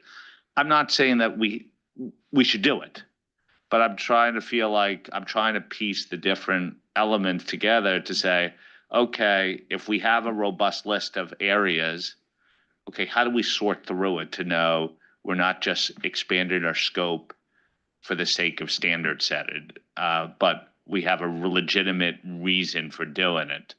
And I feel like that is one thing that would be like, even if you had a robust list, a comprehensive list, then you could get to the Sachiko point of like, this is what we're going to do with it because we have a rationale for it.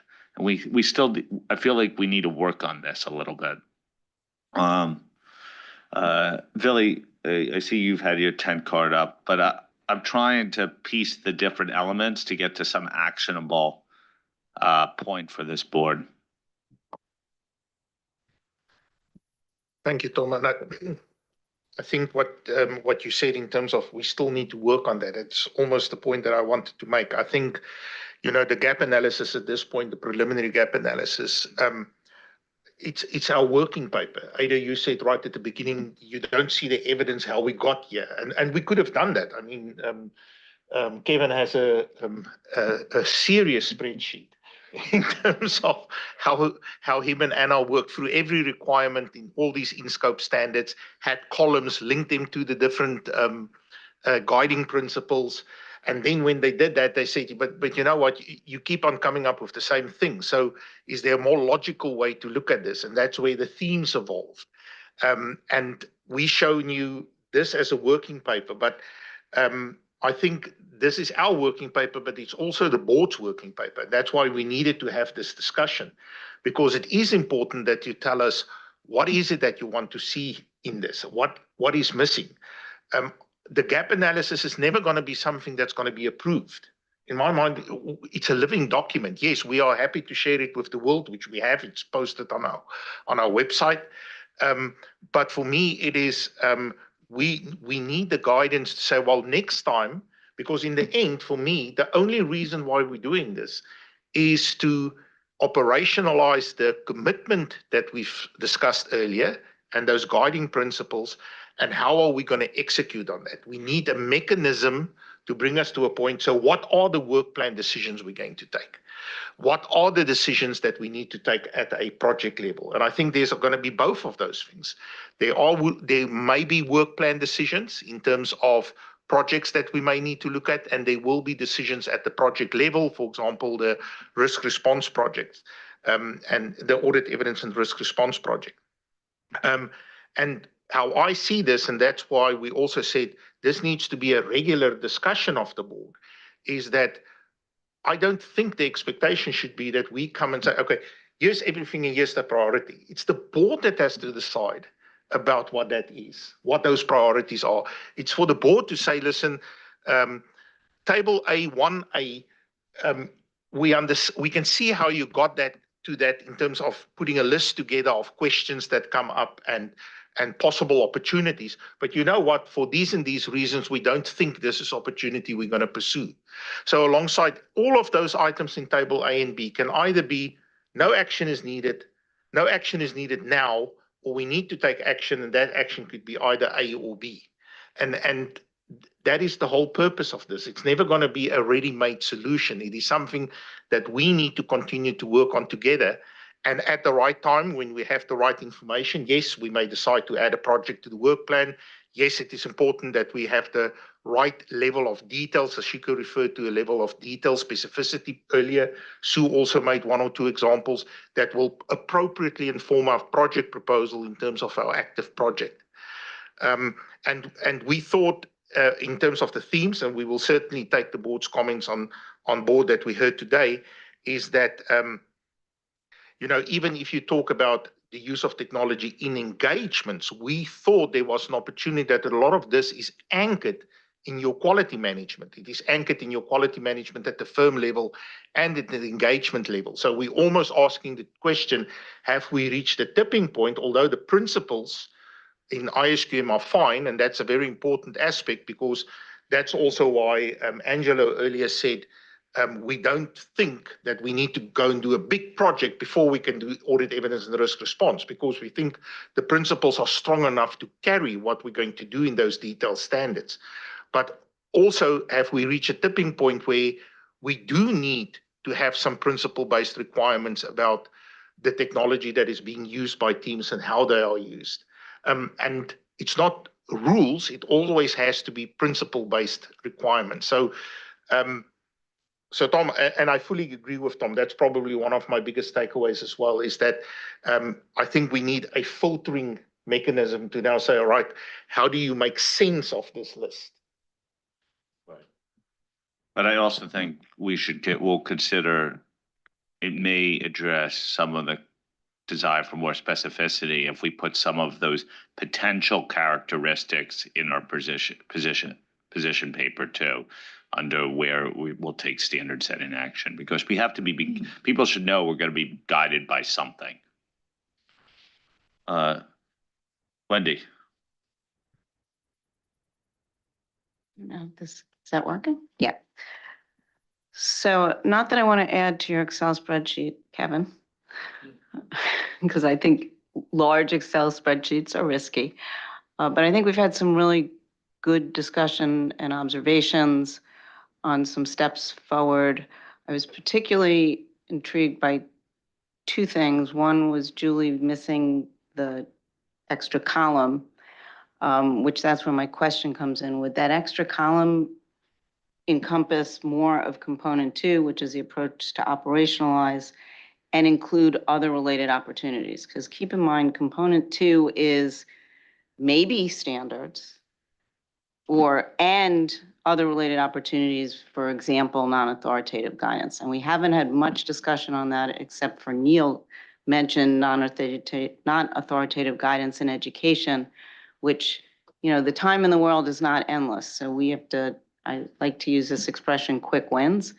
I don't think we're there yet, but I would like it considered when we're starting to talk about operationalizing, because I'm not personally a fan of opening up a lot of these standards. I don't think it'll solve the problems that we've heard over the years, whether it's IFAC did a survey or a round table with the Forum of Firms, or other organizations have done them. I think the how-to is a big missing piece, and changing the standards isn't necessarily going to fix that. So that just observations and a question. Okay, I think we got a lot of comment on part A, a little bit of delving into part B as well. I don't think we've gotten to the point that we will need to add columns at some point of what criteria does this meet, what's the level of opportunity, what's the level of effort, and what's the action step. I would have assumed that non-authoritative guidance is very much on the table. I think the positions makes clear that we would have a whole set of tools at our disposal, which includes non-authoritative guidance as well. Angela, to you to wrap up part A, and I guess we could do a little bit of part B as well after that. Thank you, Tom. No, what I'm hearing, and you guys will correct me if I'm wrong, but what I'm hearing is essentially kind of the kind of concerns that I had a little bit around this is there needs to be some filtering around it and some preliminary proposals. This can be handled through non-authoritative material. This can be handled through standard setting, because if we don't have that, then this remains a very abstract conversation into perpetuity. And I think we have to, there could be, in order for the board to kick this stuff around, I think you're going to need to see a proposal, whatever it is, and you can react to it. So that's the message I'm getting. Not just a list, a neutral list. I don't know that that's going to accomplish that. Okay, so we will turn our attention to that for sure in the next quarter, and we'll bring it back. In terms of B, so B, again, the context here is we've got some stuff now in this gap analysis.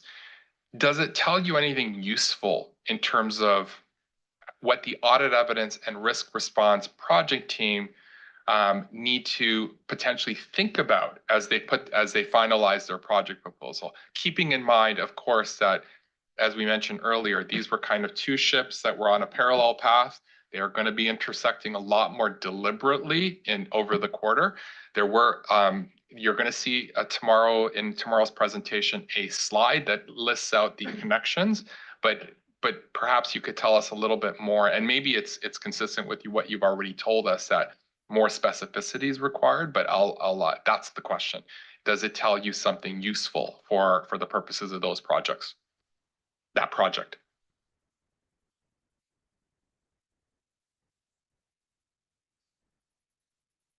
Sue? Angelo, so I'm probably going to answer the question that's on the slide rather than what you just said, because I think it's a kind of, is there anything else that we need to think about for the project proposal? And I think for me, there's probably two things in terms of working through the project proposal. One, I'm sure is going to be unpopular, but I do think if the project proposal is covering 520, there's an opportunity to be thinking about 520, and I think we are well aware that there are there are issues in that area. And the other one, and I'm not suggesting we go all the way into the sampling standard, but I think as we start looking at 330, some of the barriers and some of the things we've talked about previously, they do flow into sampling, and I think again it might be useful to look at that. We already picked up in the 500 holding package about the some of the issues around outliers and when you're in that kind of space. So I think those areas, if you've got a great opportunity to do it now before we finalise the project plan, and to be able to sort of build some of that in. Otherwise, I think the risk is that you end up, as we have been with 500, that the feedback you get on exposure is in that kind of area.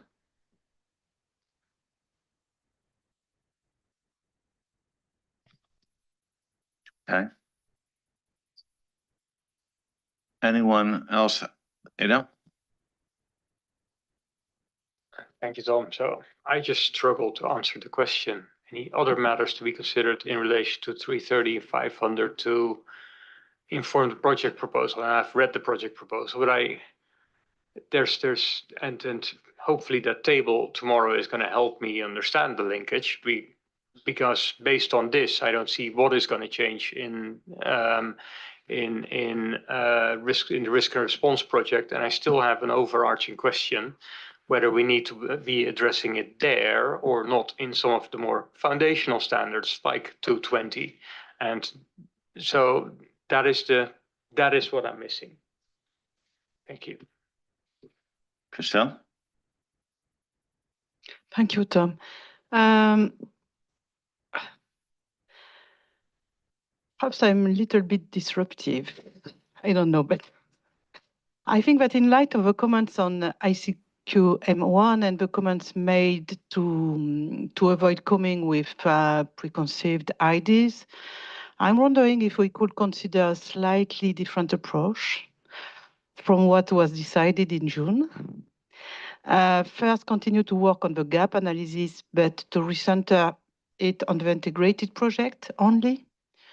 330, 500, and maybe add 520.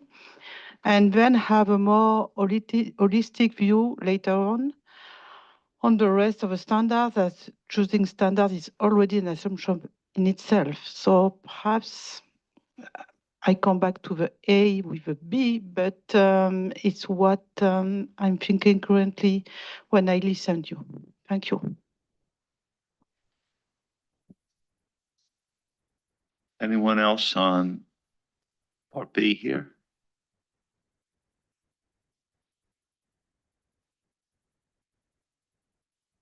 Okay. Angelo, back to you. Thank you, Tom. No, Sue, absolutely. Outliers, and Sue's not here, unfortunately. So outliers is one of those big issues that are being faced by auditors all over the world. I use my tool, it spits out 1,000 exceptions. What do I do with it? Now we've got an FAQ that deals with it. But FAQ is a nice, not authoritative guidance parking spot. It has to be built into the standard at some way. That's Angelo's view. I use has loosely, so board. That is a perspective. So Sue, I was just mentioning how the outliers bit is I'm very sympathetic to there needing to be standard setting on that. Not everybody necessarily agrees, but I think a lot of auditors are using this, lots of exceptions being spit out. How do they handle it? And if an FAQ is going to be non-authoritative, is that the board's ultimate view and what's in that FAQ? In terms of 520, I take your point. Certainly I'll talk about it with my boss, Willie, and see about and revisit our capacity. But I absolutely agree with you that 520 should be in there. It's if we're going to inform the project proposal, that needs to be in there. And to your point, we know there's a categorization issue, and 520 is part of it. What's an analytical? What's a test of details? Like these are some of the things that the gap analysis should be speaking to for sure. Coming back to Ado's point. So he's saying, Ado, if I've written it down, what should change in the project proposal as a result of this gap analysis? So one thing potentially is this. There's a guiding principle that says entities are making increasing use of a bunch of more sophisticated tech, and potentially that could impact the auditor's approach to the audit, including potentially having to use their own tech. So I understand that right now there isn't something in the project proposal that deals with the entity's use. And maybe I'm wrong, and the team will correct me tomorrow if I'm wrong. But that's potentially one of those insights that could emerge from this gap analysis and the statement that could potentially inform the project proposal. So that's just one idea. Chris, yeah. And Christelle, in terms of whether it should be limited only to these standards that are dealing with the integrate, that's an interesting proposal for sure. I'll look to the board's direction on that. Right now, there's a preliminary attempt at more than just those three standards. But if the board wants to focus on that, absolutely. So the board can give us that direction if that's the direction you want to go.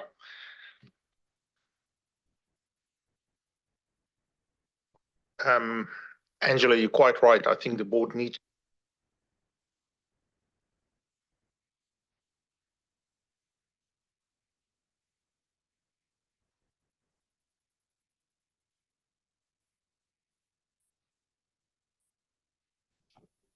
Okay, there we go. This one is better.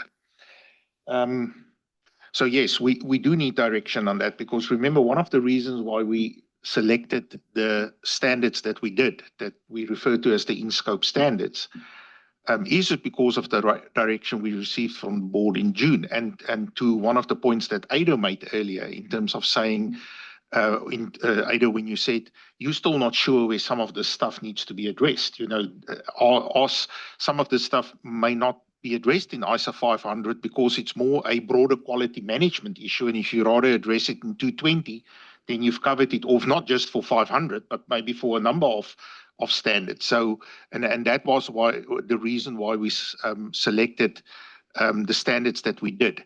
I have heard earlier, I think it was Neil that made the point that we should be adding 315 to the mix as well, and then certainly 520. But I also agree that we probably don't need to expand it at this point beyond that, and rather maybe with the input that we got from the board today, get it at least right at that level, so we can bring something to the board a little bit more fully baked in December, and then obviously keep working with the risk response team, because that will need to happen in tandem. So, Christelle, yes, I do take your point, and I'm fully in favor of, let's not explode this thing and create the expectation that in December we're going to have something that covers ISO 200 through to ISO 805 or 810, but rather keep to this. And the only ones that I've heard will be added is 315 and 520. So things that have a direct correlation to our proposed work program. Okay, that was always meant to be a first go, sort of like a rough draft. And we have some refinement to do, both in terms of the position, which we don't have as much work to do, but in terms of carrying out this gap analysis. I think there was no template to undertake a gap analysis and no history on some of these topics at this board. So, real congratulations to the team for starting. The hardest thing is sometimes putting something on paper and exposing yourself. It's not the easiest jury in this room, which is what our job is too, is to really subject this to challenge. But, many thanks to the team, most of whom are working on many other topics that were coming to the board. So I think this was a really important step. In terms of next steps, I believe we'll get a refined position to the board reflecting much of the input and the offline comments, which I feel like, having seen the offline comments, were aired at this board meeting too. And that will be available on Thursday afternoon, right? And then there'll be a clearance, which, remember, we only need a simple majority of the board, but I don't get a sense that there's broad spread opposition to us putting a position statement out, even if there's some desire about the level of specificity and characterization of the principles. And reflecting that bill, this big point is that it's a living document that we could continue to refine over time. So, Angelo, I just wanted to turn to you and see if you have any final observations. It's hard to build on your closing thoughts, Tom, because I think I think they're so articulate. I have the exact same thoughts. We came in here fully expecting that we would get a lot of feedback, and we appreciate all of the feedback. Certainly, again, this was a first attempt. I think we do need to at least my thought is we need to bake in a little bit more specificity about what do we mean here? Is this non-authoritative guidance? Is this a standard setting opportunity? If so, where? And have the board weigh in, because that's how a project team can then use that direction from the board, and a task force and a focus group can use that direction from the board to action. So that's the direction I'm getting, and hopefully we will be able to turn around a document that is closer to that in December. But I think it was a great conversation. So I appreciate everybody's feedback. Okay. And before we close the topic of technology, Dave, any observations from a PIOB perspective? Thanks, Tom. I really appreciate the conversation that you've had this afternoon. Obviously, it wasn't in a specific proposal, and Tom, I appreciate the fact that you let this go in the direction the board members wanted it to go, because I think that will be really useful. I think the way you're working on these next steps makes sense to me. And one thought I had throughout the discussion is, as we're working on any project, there may be a place to say where might technology be effective in implementing this standard.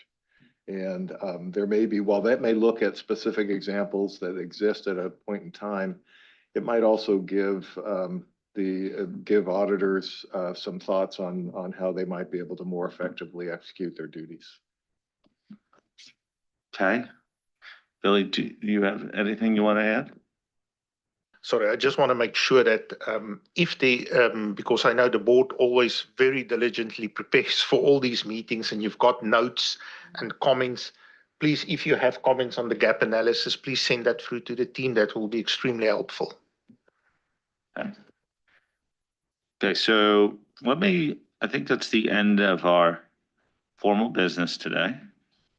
I want to thank everyone who's observed today, either in person or on YouTube.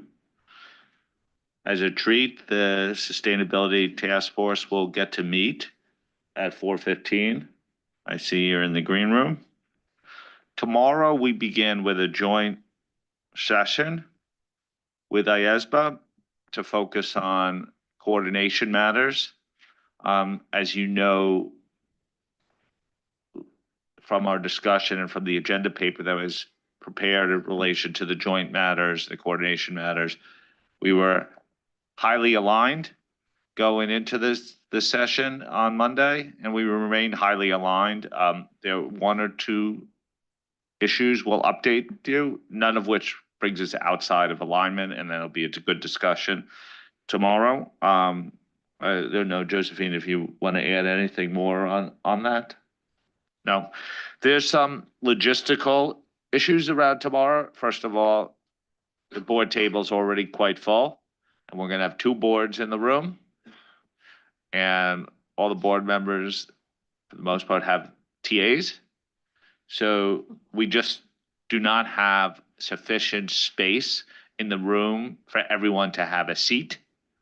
So we're operating on first come, first served basis. I understand that this is going to be nearly like the iPhone release to get into this room tomorrow.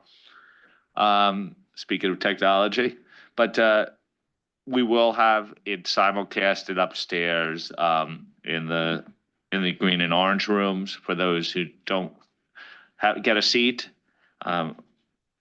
So we are staff constrained. We're not doing a seating chart for TAs or observers, but yes, we are space constrained on this one. So we apologize for that. Otherwise, we were just going to have a group of people sit in the center of the table, which I was overruled on that.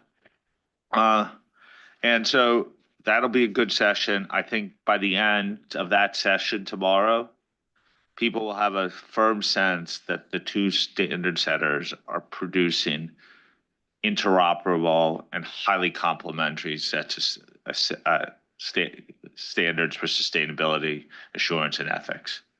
And that's the real goal. In terms of other things, there was some talk about targeted issues in the afternoon on Wednesday. We will be bringing back something from sustainability in the afternoon, so plan on that as well. And then other than that, we're going to talk about audit evidence and risk response. Any questions or comments before we close the public session? Okay, the session is closed. Great day. We're supposed to have tough conversations. The technology stuff is really helpful to help us think about how we're going to go forward on this. Yep. See you tomorrow.